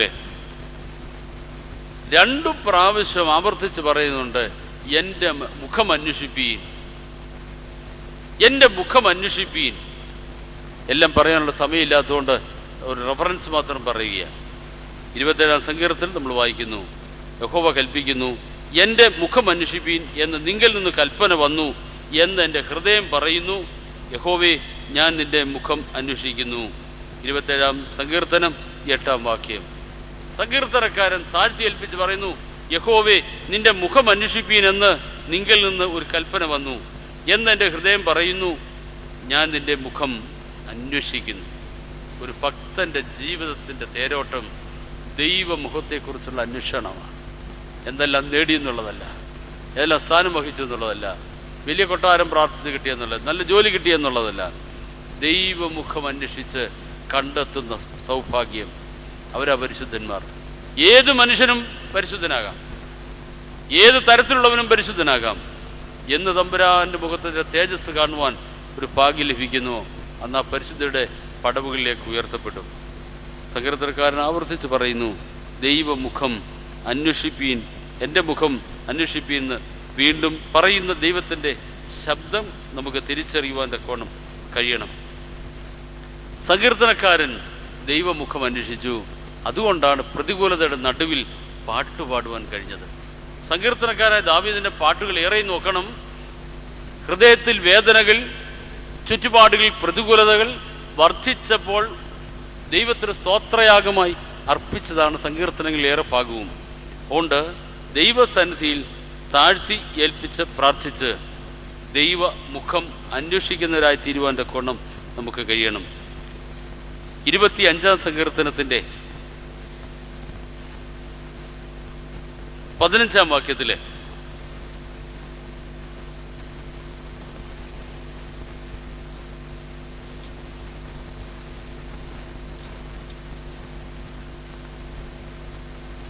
സങ്കീർത്തനക്കാരനായ ദാവീദ് പറയുന്നു, എൻ്റെ കണ്ണ് എപ്പോഴും യഹോവയെങ്കിലാക്കാകുന്നു, അവൻ എൻ്റെ കാലുകളെ വലയിൽ നിന്ന് വിടുവിക്കും. വലയിടത്തോട്ട് നോക്കി കുഴി വീഴത്തല്ല ഉള്ളോ. കുരുക്കിൽപ്പെടാതിരിക്കാൻ നമ്മളിങ്ങനെ തപ്പി തപ്പി തപ്പി നോക്കി നോക്കി നോക്കിയാ പോകുന്നത്. പക്ഷെ സങ്കീർത്തനക്കാരൻ പറയുന്നു, ഞാൻ എൻ്റെ കണ്ണ് തമ്പുരാൻ്റെ സന്നിധിയിലേക്ക് അങ്ങ് ഉയർത്തി, അവൻ എൻ്റെ കാലുകളെ വലയിൽ നിന്ന് വിടുവിക്കും. നമുക്ക് വേണ്ടി നമ്മൾ കരുതണ്ട, നമ്മൾ നമുക്ക് വേണ്ടി സൂക്ഷിക്കേണ്ട. കണ്ണ് ദൈവസന്നിധിയിലേക്ക് ഉയർത്തി ദൈവബന്ധത്തിലായിരുന്നാൽ മതി, ദൈവം കാത്തുകൊള്ളും. വചനം പറയുന്ന കാര്യമാണ്. ആകാശം ഭൂമി ഒഴിഞ്ഞു പോയാൽ ഒഴിഞ്ഞു പോകാത്ത ദൈവത്തിൻ്റെ വചനം നമ്മളോട് പറയുക. തമ്പുരാനിലേക്ക് അങ്ങ് നോക്കി യാത്ര ചെയ്താൽ മതി. നമ്മൾ പാട്ടിലൊക്കെ പറയും, യേശുവിൽ ചാരി ഞാൻ അവനെ നോക്കിയൊക്കെ യാത്ര ചെയ്യുന്നൊക്കെ പറയും. പക്ഷെ നോട്ടം പലപ്പോഴും മറ്റു മാർഗങ്ങളിലേക്കാണ്. നമ്മൾ നമുക്ക് വേണ്ടി കരുതണ്ട, നമുക്ക് വേണ്ടി ഒന്നും സൂക്ഷിക്കണ്ട, ദൈവം സൂക്ഷിക്കും. സങ്കീർത്തനക്കാരൻ അവൻ എന്നെ പറയുന്നു, ഞാൻ എൻ്റെ കണ്ണ് കർത്താവിൻ്റെ സന്നിധിയിലേക്ക് കൊടുത്തു, അവൻ എൻ്റെ കാലുകളെ കുരുക്കിൽ നിന്നും വിടുവിച്ചിരിക്കുക. ദൈവകൃപയിൽ സംരക്ഷിക്കപ്പെടുവാൻ ദൈവത്തോടുള്ള ബന്ധം മതി. അതുകൊണ്ട് പ്രാർത്ഥിക്കുന്ന ജനം ദൈവമുഖം അന്വേഷിച്ചുകൊണ്ടേയിരിക്കണം. ചെല്ലുണ്ട് പള്ളിയിൽ പോകുന്നവരുടെ ഒരു പൊതി കൊടുത്ത് പറയും, ഇത് പള്ളി നേർച്ചയിട്ടേ. മണർകാട്ട് പോകുന്നവരുടെ നേർച്ച കൊടുത്തേക്കും. അത് വേണ്ടെന്നല്ല, അനുഗ്രഹമൊക്കെ കിട്ടും. പക്ഷേ നിന്നെ കൊടുക്കാതെ നീ കൊടുക്കുന്ന ഒന്നും തമ്പുരാൻ സ്വീകരിക്കത്തില്ല. നിന്നെ ഏൽപ്പിച്ചു കൊടുക്കാതെ നീ കൊടുക്കുന്ന ഒന്നും, നമ്മുടെ ബോധങ്ങളും ചിന്തകളും ഹൃദയങ്ങളും നമ്മെ തന്നെയും കൊടുക്കാതെ ഒരു ആരാധനയിൽ സമർപ്പിച്ചാൽ ആരാധനയിൽ അനുഭവം കിട്ടത്തില്ല. ഉണ്ണിയേശു പിറന്നു എന്ന് പറഞ്ഞ് വിദ്വാൻമാര് ഓടി ഇല്ലേ? അവര് കർത്താവിന് ചില പൊതിക്കെട്ടും കൊണ്ടാ പോയെ. വിദ്വാൻമാർ എന്തൊക്കെയാ കൊണ്ടുപോയേ? പൊന്നും മൂരും കുന്തിരിക്കവും. ഇതും പൊതിഞ്ഞു കെട്ടി വിദ്വാൻമാർ ഉണ്ണിയേശുവിനെ കാണുമെന്നൊക്കെ യെരുസലേമിലേക്ക് ഓടി. അവരവിടെ ചെന്നിട്ട് എന്തോ ചെയ്തു? അവിടെ എന്താ ചെയ്തേ? ആരോട് ചോദിച്ചാലും പറയും, അവിടെ ചെന്നിട്ട് പൊന്നെ മൂരെ കുന്തിരിക്കാൻ കാഴ്ചവെച്ച് വണങ്ങി. വേദപുസ്തകത്തിൽ അങ്ങനെ പറയുന്നില്ല. അവിടെ നമ്മൾ ശ്രദ്ധയോടെ വായിക്കുമ്പോൾ കാണാൻ കഴിയും, ഇവർ വിദ്വാൻമാര് ബന്ധപ്പെട്ട് ഓടി മാർഗഭ്രംശത്തിൽ നിന്നൊക്കെ മാറ്റപ്പെട്ട് യഥാർത്ഥത്തിൽ യേശു പിറന്നിരിക്കുന്ന കാലിത്തൊഴുത്തിൽ ചെന്ന് അവിടെ ഉണ്ണിയേശുവിനെ കണ്ടു. ഇവിടെ ശ്രദ്ധേയമായ ഒരു വാക്യം കൂടെയുണ്ട്. അമ്മയായ മറിയമിനോടുകൂടി ഉണ്ണിയേശുവിനെ അവർ കണ്ടു, കവിണ് വീണ് നമസ്കരിച്ചു, കാഴ്ചകളെ സമർപ്പിച്ചു. ആദ്യം ചെയ്തത് കവിണ് വീണ്, ഞാൻ ഒന്നുമില്ല നിന്റെ തൃപ്പാദത്തിൽ എന്ന് പറഞ്ഞുകൊണ്ട് കവിണ് വീണ് നമസ്കരിക്കുക. ഇതിന് പറഞ്ഞ സാഷ്ടാംഗ പ്രണാമം എന്നാ. സാഷ്ടാംഗ പ്രണാമം ഇതെല്ലാം മതങ്ങളുടെയും അടിസ്ഥാനപരമായ ആരാധനയിലുണ്ട്. ഹൈന്ദവരുടെയും മുസ്ലിങ്ങളുടെയും ഓർത്തഡോക്സ് നമ്മുടെ സഭയുടെ പരിശുദ്ധ ക്രിസ്തീയ സമൂഹത്തിൻ്റെയും ഒക്കെ ആരാധനയിൽ ഈ താഴ്ന്നു വീണ് നമസ്കരിക്കുന്നുണ്ട്. നമ്മൾ കഷ്ടാനുഭവിച്ചയും നോമ്പിലും ഒക്കെ കുമ്പിടും, ഇല്ലയോ? എങ്ങനെയാ കുമ്പിടുന്നേ? സ്പ്രിങ് ആക്ഷൻ പോലെ 8 അവയവങ്ങൾ കർത്താവിൻ്റെ തൃപ്പാദത്തിൽ സ്പർശിക്കണം. അതാ അഷ്ട അംഗ പ്രണാമം എന്ന് പറയുന്നത്. 8 അവയവങ്ങൾ. ഇതൊരു ആരാധനയാണ്. ഒരു കുർബാന പോലെ പ്രധാനം ഒന്ന് കുമ്പിടുന്നത്. എല്ലാ ദിവസവും ഒരു പ്രാവശ്യമെങ്കിലും തമ്പുരാൻ്റെ മുഖം കണ്ടോണ്ട് ഒന്ന് കുമ്പിടാൻ കഴിഞ്ഞാൽ വലിയ ഭാഗ്യത്തിൻ്റെ ഉടമകളാകും. ഒന്ന് പരിശോധിച്ച് നോക്കണം. രാവിലെ എഴുന്നേറ്റ് ബെർമുടായി വിട്ടുകൊണ്ട് ഓടാൻ പോകുന്ന അമ്മാമ്മമാരും അച്ചായന്മാരും ഉണ്ട്. വെളുപ്പാങ്കാലത്ത് പള്ളിയിൽ പോകണേൽ വണ്ടി ഓടിച്ച് പോകാൻ പറ്റത്തില്ല, നെടുമ്പാട കിടന്നു അങ്ങോട്ടും ഇങ്ങോട്ടും ഓട്ടമാണ്. എന്താണെന്ന് ചോദിച്ചാൽ ഡോക്ടർ പറഞ്ഞു വെളുപ്പിന് നടക്കണം. ഒരു ഡോക്ടറെ കാണാൻ പോണ്ട, പ്രഭാതത്തിൽ എഴുന്നേറ്റ് ദൈവത്തെ മുന്നിൽ കണ്ടുകൊണ്ട് കുറച്ച് പ്രാവശ്യം കുറിയലായുസൻ പറഞ്ഞു കുമ്പിട്ട് നോക്കി. മേധസ്സും പോവും, ദുർമേധസ്സും പോവും, വിത്തശൂലയും പോവും, എല്ലാം പോവും, ഒരു പ്രശ്നം ഉണ്ടാകത്തില്ല. 8 അവയവങ്ങൾ കർത്താവിൻ്റെ പാദത്തിൽ മുട്ടണം. കാലിൻ്റെ 2 വിരലുകൾ, കാലിൻ്റെ മുട്ടുകൾ, അപ്പം 4ആയി. കൈയുടെ മുട്ടുകൾ, മൂക്ക്, നെറ്റി, ഇത്രയും തമ്പുരാൻ്റെ പാദത്തിൽ മുത്തണം. കുഞ്ഞുങ്ങളൊക്കെ ദുഃഖവെള്ളിയാഴ്ച കുമ്പിടുന്നവരാണ് വാഴപ്പിണ്ടി വെട്ടിയിടുന്ന പോലെ, തെങ്ങ് വെട്ടിയിടുന്ന പോലെ പൊത്തുവന്നങ്ങ് വീഴുക, എന്നിട്ട് ചാടി എഴുന്നേക്കും. ഇത് ഞാൻ കുമ്പിട്ടെന്ന് പറഞ്ഞിട്ട് കാര്യമില്ല. തമ്പുരാനെ മുന്നിൽ കാണണം. ആ ക്രൂസിലേറ്റ പാടുകളെ ഒന്ന് കാണണം. ആ ഒരു സ്മരണയിൽ തമ്പുരാനൊന്ന് താഴ്ത്തി ഏൽപ്പിച്ചു കൊടുക്കണം. ദൈവമുഖം അന്വേഷിച്ചുകൊണ്ട് കുമ്പിടുന്ന ഒരു ശൈലി പരിശുദ്ധ ഓർത്തഡോക്സ് സഭ പഠിപ്പിക്കുന്ന ആരാധനയുടെ പ്രമുഖമായ ഒരു ഭാഗമാണ്. ഇന്ന് നമ്മളതൊക്കെ വികലമാക്കിക്കൊണ്ടിരിക്കുക. ഈ വാക്യം പറയുന്നു, എന്നെ സ്വയം താഴ്ത്തി ഏൽപ്പിച്ച് ദൈവമുഖം അന്വേഷിക്കണം.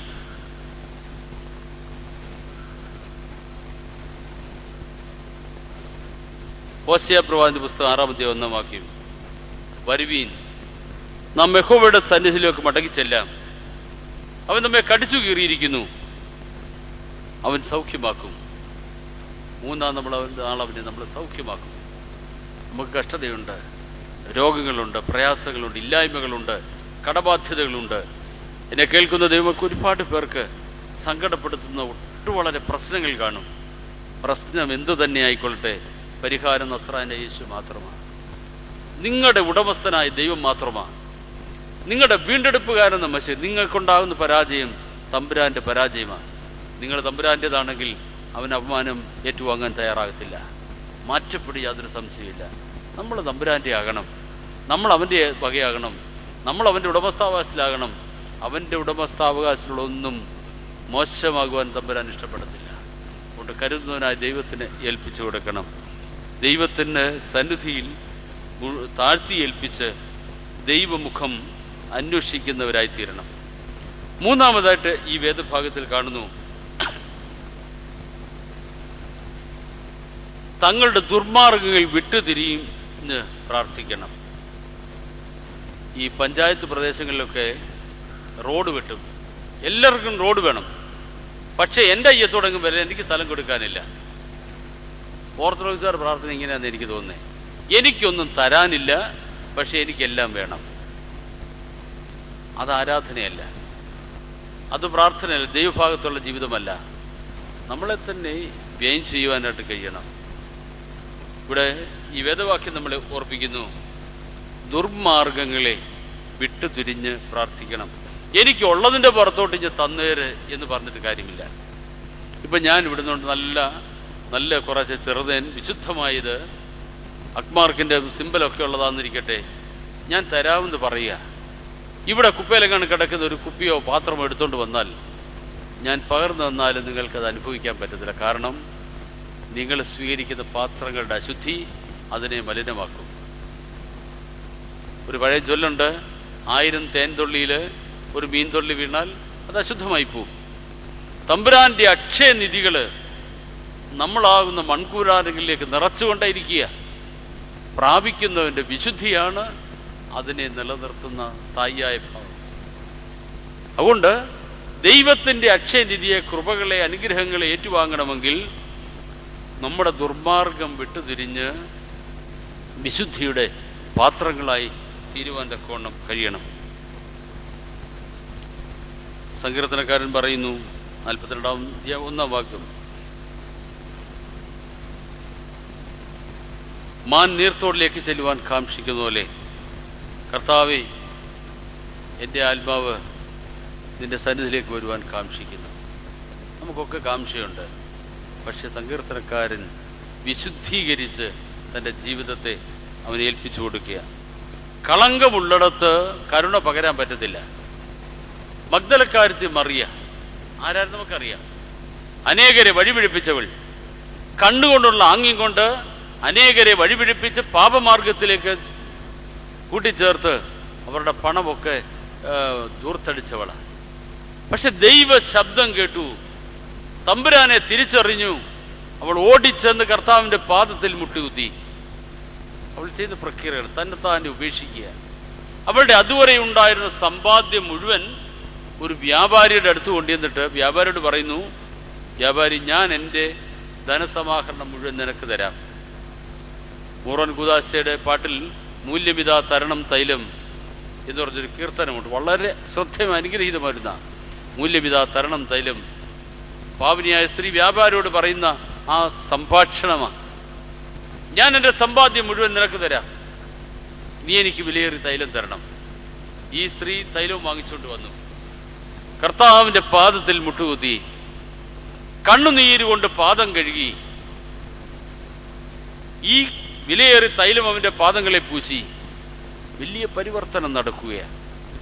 കണ്ണുകൊണ്ടുള്ള ആംഗ്യത്താൽ അനേകരെ വഴിപിഴപ്പിച്ചപ്പോൾ പ്രായശ്ചിത്തമായി ആ കണ്ണിലെ ചുടു കണ്ണുനീര് തമ്പുരാന് കൊടുക്കുകയാണ്.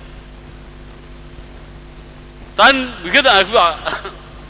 അവിഹിതമായ മാർഗങ്ങളിലൂടെ സമ്പാദിച്ചതൊക്കെ പരിമള തൈലമായി കർത്താവിൻ്റെ പാദത്തിലൊഴിക്കുക. പ്രതിക്രിയ ചെയ്യുന്ന സ്ത്രീ വചനത്താൽ കഴുകി വെടിപ്പാക്കപ്പെട്ടു. തമ്പുരാന്റെ സ്പർശനത്താൽ വിശദീകരിക്കപ്പെട്ടു. പാപിനിയായ സ്ത്രീ മുട്ടുകുത്തി. ഇതാ പരിശുദ്ധ മഗ്ദല മറിയമിനെ കർത്താവ് ഉയർത്തുകയാണ്. ദൈവ സന്നിധിയിൽ മുട്ടുകുത്തുന്നവൻ ആരുമായിക്കൊള്ളട്ടെ. ചില വിചാരിക്കും, ഞാൻ മദ്യപാൻ ഇങ്ങനെയൊക്കെ ആയിപ്പോയി, ഇനി ഞാൻ രക്ഷപ്പെടത്തില്ല. അങ്ങനെ ഭാവം ചിന്ത നമുക്കുണ്ടാകരുത്. ഏത് മദ്യപാനിയെയും, ഏത് തിന്മയിൽ ജീവിക്കുന്നവനെയും, ഏത് വെറുക്കൂത്തിൽ ജീവിക്കുന്നവനെയും, ഏത് അധർമ്മമാർഗത്തിൽ ജീവിക്കുന്നവനെയും നസ്രായനായ യേശുവിനെ സ്നേഹിക്കുവാനും സ്വീകരിക്കുവാനും കഴിയും. മഗ്ദലക്കാരത്തി മറിയയുടെ പശ്ചാത്താപം, കുരിശിലെ കള്ളന്റെ പശ്ചാത്താപം, മനസ്സയുടെ ഏറ്റുപറച്ചിൽ, ഒരു നീണ്ട പട്ടിക വേദപുസ്തകം തരുന്നുണ്ട്. അവരിലൊരുവനെ പോലെ നമുക്ക് ഏൽപ്പിച്ചു കൊടുക്കാം. ഒരുപക്ഷെ നമ്മുടെ ജീവിതത്തിൻ്റെ കഴിഞ്ഞകാല യാത്രയിലെ ദുരനുഭവങ്ങൾ, പറ്റിക്കൂടിയ കറകൾ, നമ്മളിൽ സ്വാംശീകരിക്കപ്പെട്ടിരിക്കുന്ന തിന്മയുടെ അനുഭവങ്ങൾ എത്ര കഠിനമായാലും വാഗ്ദത്തം ദൈവം തന്നിട്ടുണ്ട്. നിന്റെ പാപം കടിച്ചു മുപ്പായാലും ഹിമം പോലെ വെളുപ്പിക്കും. നിന്റെ പാപത്തെ ഉപേക്ഷിക്കുവാൻ തയ്യാറാകണം. ഈ വേദവാക്യം നമ്മളോട് പറയുന്നു, ദുർമാർഗം വിട്ടുതിരിയണം. പാപിനിയായ സ്ത്രീ ദുർമാർഗം വിട്ടുതിരിയുവാൻ തയ്യാറെടുത്തു. അതെല്ലാം വ്യയം ചെയ്യുവാൻ തയ്യാറായിരുന്നു. നമ്മളൊക്കെ അതവിടെ ഇരിക്കട്ടെ, പിന്നെ ആവശ്യം വരും, ഞാൻ അങ്ങ് ദൈവഭാഗത്തേക്കാകാമെന്ന് ചിന്തിക്കുന്നവരുണ്ട്. സക്കായി കർത്താവിൻ്റെ വിളി കേട്ടു. അവൻ ഇറങ്ങി വന്നു. കർത്താവ് അവനോടുകൂടി പന്തിഭോജനം നടത്തി. അവൻ പറയുക, കർത്താവെ, ഞാൻ വല്ലവനെ പിടിച്ചു പറിച്ചിട്ടുണ്ടെങ്കിൽ 4 ഇരട്ടി തിരിച്ചു കൊടുത്തോളാം. ഇതാ വിശുദ്ധീകരണ അന്തരംഗത്തിലേക്ക് വരുമ്പം ഉണ്ടാകുന്ന പരിവർത്തനങ്ങൾ. നിങ്ങളൊക്കെ പണ്ട് വായിച്ചിട്ടുണ്ടായിരിക്കും, തമ്പിയുടെ ഹൃദയം എന്ന് പറഞ്ഞ് ഒരു കൊച്ചു പുസ്തകം, ട്രാക്സ്, ഒരു ലഘുലേഖ വിൽക്കാൻ കിട്ടുമായിരുന്നു. വിൽക്കാനല്ല, ആളുകളൊക്കെ ഇങ്ങനെ വീടുകളിൽ വരുമ്പോൾ കൊണ്ടുതരും. തമ്പിയുടെ ഹൃദയം. അതിനകത്തൊരു 3-4 പടങ്ങളുണ്ട്. തമ്പിയുടെ ഒരു മുഖം, അതിനിടയിൽ ഗ്ലാവർ പോലെ ഇല പോലിരിക്കുന്ന ഒരു ഹൃദയത്തിൻ്റെ പടം. ഹൃദയം ഇങ്ങനെ ഛേദിച്ചു വെച്ചിരിക്കുക. ഈ ഹൃദയത്തിൻ്റെ ഉള്ളിലേക്ക് നോക്കുമ്പം ആദ്യം കാണുന്ന പടത്തിൽ പാമ്പുണ്ട്, തേളുണ്ട്, കൊമ്പുള്ള ലുട്ടാപ്പിയുടെ കൂട്ടൊരു പിശാചിരിപ്പുണ്ട്, തവളയും പറക്കാരെയും ദുഷ്ടമൃഗങ്ങളും ഒക്കെ ഉണ്ട്. വീണ്ടും നമ്മൾ ആ പേജുകൾ വായിച്ചു മറിക്കുമ്പം ഒരു പടം കൂടെ കാണാം. ഇങ്ങനെ തിന്മ കൊണ്ട് നിറഞ്ഞിരിക്കുന്ന തമ്പിയുടെ ഹൃദയത്തിലേക്ക് ഒരു വെളിച്ചം കടന്നു വരുന്നു. കർത്താവിൻ്റെ ശബ്ദം അവൻ്റെ ഹൃദയത്തിലേക്ക് കടന്നു വരുന്നു. മൂന്നാമത്തെ പേജ് വീണ്ടും ഒരു പടമുണ്ട്. ഈ ദുഷ്ടമൃഗങ്ങളും തിന്മയുടെ പ്രതികാരങ്ങളൊക്കെ മാറ്റപ്പെടുകയാണ്, സാത്താൻ്റെ ഭാവങ്ങളൊക്കെ മാറ്റപ്പെടുകയാണ്.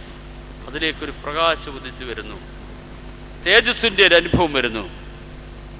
ദൈവവചനം കേൾക്കുന്നവർ, ദൈവവചനം വായിക്കുന്നവർ, ദൈവം സ്പർശിക്കുന്നവർ, ദൈവത്തെ സ്പർശിക്കുന്നവർക്കുണ്ടാകുന്ന അനുഭവമാണ്. രൂപാന്തരങ്ങൾ ഉണ്ടാകണം, ഉപേക്ഷണങ്ങൾ ഉണ്ടാകണം. ഉപേക്ഷണം കൂടാതെ അനുഗ്രഹം സാധ്യമല്ല. എനിക്കുള്ളതെല്ലാം, എൻ്റെ പണവും സമ്പത്തും എല്ലാം അവിടെ ഇരുന്നോട്ട് അതിൻ്റെ പുറമേ കുറേ അനുഗ്രഹം കൂടെ തരാൻ പറഞ്ഞാൽ അങ്ങനെ കിട്ടുമെന്ന് തോന്നുന്നില്ല.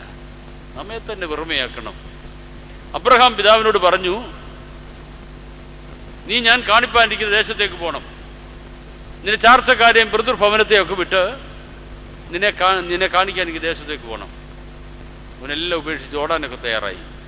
പക്ഷേ ഈ ഓട്ടം ആരംഭിച്ചപ്പോൾ ഒരു വയ്യാവേലി കാലേ ചുറ്റി കിടപ്പുണ്ടായിരുന്നു. തൻ്റെ അമ്മാവിയപ്പനായി ഇത്രോ കൂടെ ഓടി. ആ ഒരൊറ്റ കാരണത്താൽ കുടുംബജീവിതത്തിൻ്റെ സന്തോഷങ്ങൾ മാറ്റപ്പെട്ട്, വരദാനങ്ങൾ മാറ്റപ്പെട്ട് അനേകം കാലം കഴിച്ചു കൊണ്ടുവരും. തമ്പുരാന്റെ സന്നിധിയിൽ പ്രാർത്ഥിച്ചിട്ട് ഒരു കുഞ്ഞിക്കാല് കാണാൻ 100 വയസ്സ് വരെ കാത്തിരിക്കേണ്ടി വന്നു. അബ്രഹാമിനോട് ഉപേക്ഷിക്കാൻ പറഞ്ഞു, ഉപേക്ഷിച്ചു. ഓടാൻ പറഞ്ഞു, ഓടി. എല്ലാം ഉപേക്ഷിച്ചില്ല. അതുകൊണ്ട് ഒരു കുഞ്ഞിക്കാല് കാണാൻ 100-ാം വയസ്സ് വരെ കാത്തിരിക്കേണ്ടി വന്നു. ജീവിതത്തിലെ തിന്മകളെ ഉപേക്ഷിക്കുമ്പോഴാണ് നന്മ കൊണ്ട് നിറയ്ക്കുന്നത്. നമ്മൾ ഒത്തിരി വിഷയം വെച്ച് പ്രാർത്ഥിക്കുന്നവരാണ്. ഈ വിഷയം നമ്മളിലേക്ക് ദൈവത്തിന് ചെലുത്തി തരുവാൻ തടസ്സമായി നിൽക്കുന്നത് എന്തൊക്കെ എന്ന് കണ്ടുപിടിക്കണം. പ്രാർത്ഥന അങ്ങോട്ട് ചെന്ന് കുരിശ് വരച്ചു പോകുന്നതല്ല. സ്വയം പരിശോധനയും സ്വയസമർപ്പണവും സ്വയശിക്ഷണങ്ങളും സ്വയതിരുത്തലുകളും എല്ലാം പ്രാർത്ഥനയുടെ ഭാഗമാണ്. ഒരു വിഷയം വെച്ച് പ്രാർത്ഥിക്കുമ്പം അത് ഉൾക്കൊള്ളിക്കുവാൻ തക്കവണ്ണം കഴിയാത്ത പ്രതികൂലമായി നിൽക്കുന്ന സാഹചര്യങ്ങൾ, അത് ഇൻസർട്ട് ചെയ്യാൻ തക്കവണ്ണം കഴിയാത്ത സാഹചര്യങ്ങൾ എന്തെല്ലാം കണ്ടുപിടിക്കുകയും അതിനെ ഉപേക്ഷിക്കുകയും ചെയ്യുവാൻ തക്കവണ്ണം നമുക്ക് കഴിയണം. ദുർമാർഗം വിട്ട് തിരിയുമെങ്കിൽ സ്വർഗത്തിൽ ദൈവം തമ്പുരാൻ ഈ പ്രാർത്ഥന കേൾക്കും. ദുർമാർഗം വിട്ടു തിരിയുന്ന ഒരു അനുഭവം നമുക്ക് കണ്ടെത്തുവാൻ തക്കവണ്ണം കഴിയണം. ഉപേക്ഷണം കൂടാതെ ഒരിക്കലും അനുഗ്രഹം സാധ്യമല്ല. വേദപുസ്തകത്തിൽ ഒരുപാട് ഉദാഹരണങ്ങൾ പറയാനുണ്ട്, അതിലേക്ക് ഞാൻ കടക്കുന്നില്ല. ദൈവസന്നിധിയിൽ നിന്ന് കൃപ പ്രാപിച്ച് കൃപയിൽ വളരുവാൻ തക്കവണ്ണം 3 വിധത്തിൽ ഒരുക്കപ്പെട്ട് പ്രാർത്ഥിക്കണമെന്നാണ് വേദഭാഗം നമ്മളെ പഠിപ്പിക്കുക. ഒന്നാമതായിട്ട് ദൈവത്തിൻ്റെ പ്രാർത്ഥിക്കുന്ന സ്വയം താഴ്ത്തി ഏൽപ്പിക്കണം. ഇന്നലെ വരെയുള്ള നമ്മുടെ പ്രാർത്ഥനയുടെ അവസ്ഥകൾ ഈ തരത്തിലായിരുന്നു. പണ്ട് എനിക്കറിയാവുന്ന ഒരു അമ്മച്ചിയുണ്ട്. അടുക്കളയിലെ പണിയെല്ലാം തീർക്കാൻ ബന്ധപ്പെടുമ്പോൾ പറയും, പിള്ളേരോട് പറയും, മോനെ പോയിരുന്ന് വേദസ്വം വരടാ. പിള്ളേരെ നടക്കുമെന്ന് എളുപ്പം എടുത്ത് സങ്കീർത്തനം വായിച്ചിട്ട് ഒരു പാട്ടും പാടി അമ്മച്ചി എന്ന് വിളിച്ചിരിക്കും. അമ്മച്ചി ഇങ്ങോട്ട് ഓടി വരുന്നവരിൽ കൈ കിട്ടുന്നൊരു തുണി എടുത്ത് തലയിലിട്ടുണ്ട് വരും. ഒരു ചട്ടയുടെ മുറിയായിരിക്കും, അല്ലെങ്കിൽ തോർത്തിൻ്റെ മുറിയായിരിക്കും, അല്ലെങ്കിൽ പ്രാർത്ഥിക്കും. അമ്മച്ചിയുടെ പ്രാർത്ഥന ഭാഗികമാണ്. പിള്ളേർക്ക് ഏൽപ്പിച്ചു കൊടുത്തേച്ച് ഒരു ശുശ്രൂഷയൊക്കെ പിള്ളേരെ ബാക്കി അല്പസമയമെടുത്ത് ആത്മശരീര മനസ്സുകളെ ദൈവത്തിന് കൊടുത്ത് ദൈവമായിട്ടുള്ളൊരു ബന്ധത്തിൽ വന്ന്, ഇന്നത്തെ നമ്മുടെ വലിയൊരു ദുഷ്കൃതി തിരുശേഷിപ്പുകളെയും തിരുവിടങ്ങളെയും മാത്രം സന്ദർശിച്ചു പിരിയുക. പള്ളിയുടെ ആരാധനകളും തിരസ്കരിക്കപ്പെടുന്നു. ആരാധനയിൽ പൂർണ്ണമായി സമ്മതിക്കുന്നവരുടെ അംഗസംഖ്യ കുറയുന്നു. കാര്യസാധ്യതയെ സിന്തറ്റിക് മാർഗങ്ങളെ കണ്ടെത്തുവാൻ നെട്ടോട്ടമോടുന്നു. ദൈവ അനുഗ്രഹത്തിന് കുറുക്കു വഴികളില്ല, ദൈവത്തിൻ്റെ കരുണയ്ക്ക് കുറുക്കു വഴികളില്ല എന്ന് നമ്മുടെ ചേർത്ത് നിർത്തൽ എത്തിപ്പെടുന്നുവോ, നമ്മുടെ സമർപ്പണം പൂർണ്ണമാകുന്നോ, നമ്മളെ തന്നെ ഒരുക്കി ഏൽപ്പിക്കുന്നത് പൂർണ്ണമാകുന്നോ. കർത്താവ് ആദ്യ അത്ഭുതം നടത്തുമ്പോൾ കാനാവിലെ കല്യാണത്തിന് ആ പാവങ്ങളുടെ പരിമിതിയെ കർത്താവിനറിയാം. പക്ഷേ അവിടെ വ്യക്തമാക്കുന്നില്ല. അമ്മ എന്ത് പറഞ്ഞു? പണിക്കാരോട് പറഞ്ഞു, ഇവൻ എന്തെങ്കിലും പറഞ്ഞാൽ നിങ്ങളത് ചെയ്യണം. 6 കൽപ്പാത്രങ്ങളിൽ വെള്ളം നിറയ്ക്കാൻ പറഞ്ഞു. ഓരോ പാത്രവും നിറച്ചപ്പം അതിനെ വീഞ്ഞാക്കിയില്ല. കോരിക്കൊണ്ടിരുന്നപ്പോൾ വീഞ്ഞാക്കിയില്ല. അവിടെ പറയുന്നുണ്ട് അണ്ടു ദ ബ്രിം, കോരി ഒഴിക്കുന്ന വക്കോളം നിറയപ്പെട്ടപ്പോൾ കർത്താവ് പരിവർത്തിച്ചു. ദൈവജനമേ, നിങ്ങളൊക്കെ കാത്തു പ്രാർത്ഥിക്കുന്ന അനേകം വിഷയങ്ങളുണ്ട്. വക്കോളം നിറയ്ക്കണം, കണ്ണുനീര് കൊണ്ട് നിറയ്ക്കണം, ദൈവത്തിന് ഏൽപ്പിച്ചു കൊടുത്ത് നിറവ് പ്രാപിക്കണം. നിങ്ങളുടെ കാര്യങ്ങളുടെ മേൽ കർത്താവ് കര ഉയർത്തുന്നുണ്ട്. നിങ്ങളുടെ അപേക്ഷയുടെ പൂർണ്ണത കാണാൻ ദൈവം കാത്തിരിക്കുക. വക്കോളം നിറയപ്പെടുമ്പോൾ കരുണ കൊണ്ട് ദൈവം നിറയ്ക്കും. ഞാൻ എൻ്റെ വാക്കുകൾ നിർത്തുകയാണ്. ഒന്നാമതായി സ്വയം താഴ്ത്തി ഏൽപ്പിക്കണം. രണ്ടാമതായിട്ട് ദൈവമുഖം അന്വേഷിക്കണം. കർത്താവിൻ്റെ മുഖത്തു നിന്നുള്ള ആ ഒരു പ്രകാശം, അവങ്കിലേക്ക് നോക്കിയവർ പ്രകാശിതരായി, അവരുടെ മുഖം ലജ്ജിച്ചു പോകത്തില്ല. ജീവിത അനുഭവം സങ്കീർത്തനക്കാരൻ ആവർത്തിച്ച് പറയുന്നുണ്ട്, അവങ്കിലേക്ക് നോക്കിയവർ പ്രകാശം. ആ തമ്പുരാൻ്റെ തൃപ്പമുഖത്തേക്കൊന്ന് നോക്കാൻ ജീവിതത്തിലൊരു ഭാഗ്യം ലഭിച്ചാൽ, കുരിശിലെ കള്ളൻ ക്രൂസിൽ കടന്നുകൊണ്ട് തൻ്റെ മരണം മരിക്കുമ്പോൾ അവിടെ കിടന്നുകൊണ്ട് ചരിഞ്ഞൊന്ന് നോക്കിയതേയുള്ളൂ. വാഗ്ദത്തം ലഭിച്ചു. നമ്മുടെ ജീവിതത്തിൻ്റെ പ്രാരാബ്ധങ്ങളുടെ നടുവിൽ തമ്പുരാൻ്റെ മുഖമൊന്ന് കാണുവാൻ, അവനിലേക്കൊന്ന് നോക്കുവാൻ ഒരവസരം ലഭിച്ചാൽ ഭാഗ്യവാന്മാരുടെ പട്ടികയിൽ ഉയർത്തപ്പെടും. അനുഗ്രഹങ്ങൾ സമൃദ്ധമാകും. രണ്ടാമതായി പറയുന്നു ദൈവമുഖം അന്വേഷിക്കണം. മൂന്നാമതായിട്ട് പറയുന്നു ദുർമാർഗം വിട്ടുതിരിയണം, പ്രതിജ്ഞ ചെയ്യണം. ഞാൻ എൻ്റെ ദൈവത്തിൻ്റെ വകയാ. പ്രലോഭനങ്ങൾ ഉണ്ടാകുമ്പം, നോയമ്പൊക്കെ വരുമ്പം, ഇച്ചിരി വല്ലതും കഴിക്കുന്നുണ്ടെന്നും കുഴപ്പമില്ല. സാത്താൻ്റെ വേഷം കെട്ടി സ്നേഹിതരെ കടന്നു വരും. എടി ഭക്ഷണം കഴിക്കുന്നില്ലാന്നോ? ഇവിടെ പറയണം ഞാനൊരു ദൈവ പൈതലാണ്. അവരോട് പറഞ്ഞതിൽ അന്തരംഗത്തിലുണ്ടാകണം. നിഷ്ഠകൾ പാലിക്കുന്നതിൽ ഞാൻ ദൈവഭാഗത്താണ്. അത് പ്രലോഭനങ്ങളെ കുരിശ് വരച്ച് നേരിടുവാൻ നമുക്ക് കഴിയണം. ഇതൊന്നും പാപമൊന്നുമല്ല കേട്ടോ. ദൈവവചനത്തെ നിസ്സാരവൽക്കരിക്കുക വലിയ പാപം ഉണ്ടാകുന്ന സംഗതിയാണ്. അതുകൊണ്ട് ഓർത്തുകൊള്ളണം, ദുർമാർഗം വിട്ടുതിരിയണം. എൻ്റെ ആയിരിക്കുന്ന അവസ്ഥയിൽ നീ അങ്ങ് അനുഗ്രഹിച്ചേരെ, ഇത് ദൈവഭാഗമല്ല. സ്വയം തിരുത്തലുകൾ ജീവിതത്തിലുണ്ടാകണം. സ്വയം വിശുദ്ധീകരണം ഉണ്ടാകണം. വിശുദ്ധീകരിച്ച് സംസ്കരിച്ച് ശുദ്ധീകരിച്ച് കർത്താവിൻ്റെ ജീവിതത്തെ കൊടുക്കുവാൻ തക്കവണ്ണം കഴിയണം. ഇങ്ങനെ 3 വിധത്തിലുള്ള അനുക്രമമായ ഒരുക്കത്തിലൂടെ ദൈവഭാഗത്തേക്ക് ഏൽപ്പിച്ചു കൊടുത്തിട്ട് ദൈവത്തോട് പ്രാർത്ഥിക്കുവാൻ നമുക്ക് കഴിയണം. അങ്ങനെ പ്രാർത്ഥിച്ചാൽ ലഭിക്കുന്ന വരദാനങ്ങളാണ് തുടർന്ന് പറയുന്നത്. ഞാൻ സ്വർഗത്തിൽ നിന്ന് കേട്ട് അവരുടെ പാപം ക്ഷമിച്ച് അവരുടെ ദേശത്തിന് സൗഖ്യം വരും. ഒരു ഭക്തൻ മതി ഒരു ദേശത്തിന് നന്മ വരാൻ. കർത്താവ് സോദോം ഗോമോറ പട്ടണം നശിപ്പിക്കുന്നതിന് മുമ്പ് ദൂതന്മാരെ അയച്ചു. അബ്രഹാമിന്റെ ലോത്തിന്റെ കഥയൊക്കെ നമുക്കെല്ലാം അറിയാം. സോദോം ഗോമോറ ഉന്മൂലനം ചെയ്യുന്നതിന് മുമ്പ് ദൂതന്മാരെ അയച്ചു. ദൂതന്മാർ വന്ന് വരുന്നിടത്ത് അബ്രഹാം പിതാവ് ഓടിച്ചെന്ന് പറഞ്ഞു, അല്ലയോ ദൈവമേ, ഈ ദേശം നീ നശിപ്പിക്കരുത്. പുണ്യം ചെയ്യുന്ന കുറേ മനുഷ്യരൊക്കെ ഇരിപ്പുണ്ട്. നീ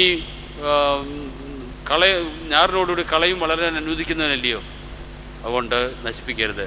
കർത്താവ് വാഗ്ദത്തം കൊടുത്തു, 50 നീതിമാന്മാരുണ്ടെങ്കിൽ ഈ ദേശം നശിപ്പിക്കത്തില്ല. അവിടെ നോക്കി 50 നീതിമാന്മാരെ കണ്ടെത്താൻ കഴിഞ്ഞില്ല. അബ്രഹാം ഓടിച്ചെന്ന് പറഞ്ഞു, തമ്പുരാനെ, ഒരു 10 നീതിമാന്മാരുണ്ടെങ്കിൽ നീ നശിപ്പിക്കരുത്. ദയാലോ ദൈവം പറഞ്ഞു, 10 നീതിമാന്മാരുണ്ടെങ്കിൽ നശിപ്പിക്കത്തില്ല. ദൂതൻ പരതി നടന്നു നോക്കി, 10 വരെ കിട്ടിയില്ല. വീണ്ടും അബ്രഹാം പറഞ്ഞു, ഒരിക്കൽ കൂടെ ഞാനൊന്ന് ചോദിച്ചോട്ടെ, 5 നീതിമാന്മാരുണ്ടെങ്കിൽ. ദൂതന്മാർ നോക്കി, ഒരു നീതിമാന്മാരും ഇല്ല എന്ന് കണ്ട് കർത്താവ് ദേശത്തെ ഗന്ധവും അഗ്നിയും ഇറക്കി നശിപ്പിച്ച് കളയുക. സൊദോം ഗൊമോറ നശിപ്പിക്കുന്ന കർത്താവ് നീതിമാന്മാരുടെ കണക്കെടുത്തു. ഒരു നീതിമാനെയും കാണാൻ കഴിഞ്ഞില്ല. ഇതിനെ കേൾക്കുന്ന ദൈവജനമേ, നമ്മുടെ ദേശത്തെ ദൈവം നിലനിർത്തുന്നുള്ളത് നമ്മുടെ ആവശ്യമാണ്. നമ്മുടെ ദേശത്തിൻ്റെ മധ്യസ്ഥനാകേണ്ടത് നമ്മുടെ കടമയാണ്. നമ്മളാവുന്ന ഭക്തജനത്തിൻ്റെ വിശുദ്ധി കൊണ്ട് ദേശത്തോട് കരുണ തോന്നുവാൻ കുട്ടിപ്പാട്ട് പ്രാർത്ഥിക്കണം. ഞാൻ എനിക്ക് വേണ്ടി പ്രാർത്ഥിക്കുന്നവനാകരുത്. ഞാൻ ഉൾക്കൊള്ളുന്ന എൻ്റെ ദേശം, നാനാ ജാതി മതസ്ഥർ, സമൂഹം മുഴുവൻ. ഓർത്തഡോക്സ് സഭയുടെ പ്രാർത്ഥന നോക്കണം. ഞാനെന്ന് പറയുന്ന ഒരു പദപ്രയോഗം ആരാധനയിലില്ല. എന്നെ രക്ഷിക്കണേ, എൻ്റെ മോനെ, എൻ്റെ കുഞ്ഞിനെ, എൻ്റെ വീട്, എൻ്റെ ഭവനമൊന്നുമില്ല. ബഹുവചനത്തിൽ ഞാൻ ഇല്ലെന്നല്ല, ഞങ്ങൾ എന്ന് പറയുന്നുള്ളൂ. കർത്താവ് പഠിപ്പിച്ചു, ഞങ്ങളുടെ കടക്കാരോട് ഞങ്ങൾ ക്ഷമിച്ചതുപോലെ ഞങ്ങളുടെ കടങ്ങളും പാപങ്ങളും ക്ഷമിക്കണം. നിന്റെ തിരുവിഷ്ടം സ്വർഗത്തിലെ പോലെ ഭൂമിയിലാകണം. ഭൂമി മുഴുവൻ വേണ്ടിയാ. നമ്മുടെ ആരാധന ആ സ്ഥലത്തിലാകട്ടെ. ഇവിടെ കർത്താവ് വാഗ്ദത്തം ചെയ്തു, സ്വർഗത്തിൽ നിന്ന് കേട്ട് ദേശത്തോട് മനസ്സലിവ് തോന്നും. നമ്മുടെ ദേശത്തുനിന്ന് വസന്തകൾ, പ്രകൃതിക്ഷോഭങ്ങൾ, കെടുതികൾ, കേട്ടുകഴിവില്ലാത്ത സംഭവങ്ങൾ മാറ്റപ്പെടണം. കണ്ണുനീര് നിങ്ങൾ പകരം കൊടുക്കണം. നമ്മുടെ കണ്ണുനീര് കൊണ്ട് കരുണ പ്രാപിക്കാൻ കഴിയണം. ഒരു വാക്കൂടെ പറയട്ടെ, ഞാൻ എൻ്റെ ജീവിതത്തിലെ ചില അനുഭവം പറഞ്ഞല്ലോ. ഇന്ന് ഞാൻ എഴുന്നേറ്റ് നിൽക്കുന്നത് ഞാൻ ഉറച്ചു വിശ്വസിക്കുന്നൊരു കാര്യമുണ്ട്, കണ്ണുനീരിൻ്റെ മറുവിലയാണ്. നമ്മുടെ മുഖ്യമന്ത്രി കരുണാകരൻ തുലാഭാരം കഴിക്കുന്ന പത്രത്തിലൊക്കെ നമ്മൾ വായിച്ചോടല്ലേ, കദളിപ്പഴവും കൽക്കട്ടവും സ്വർണവും. ഒരു തട്ടത്തിൽ കരുണാകരൻ കയറിയിരിക്കും, മറുതട്ടത്തിൽ അത്രയും തൂക്കം തുലാഭാരം കഴിക്കേണ്ട സാധനം വിലപിടിപ്പുള്ള എന്തായാലും വെക്കും. ഈ തുലനം ചെയ്തിട്ട് അത് ദേവന് കൊടുക്കും നമുക്ക് പകരമായി.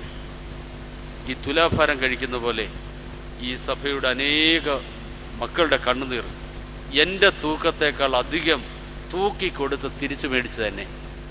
കണ്ണുനീരിന് വിലയുണ്ട്, പ്രാർത്ഥനയ്ക്ക് വിലയുണ്ട്, അപേക്ഷയ്ക്ക് വിലയുണ്ട്.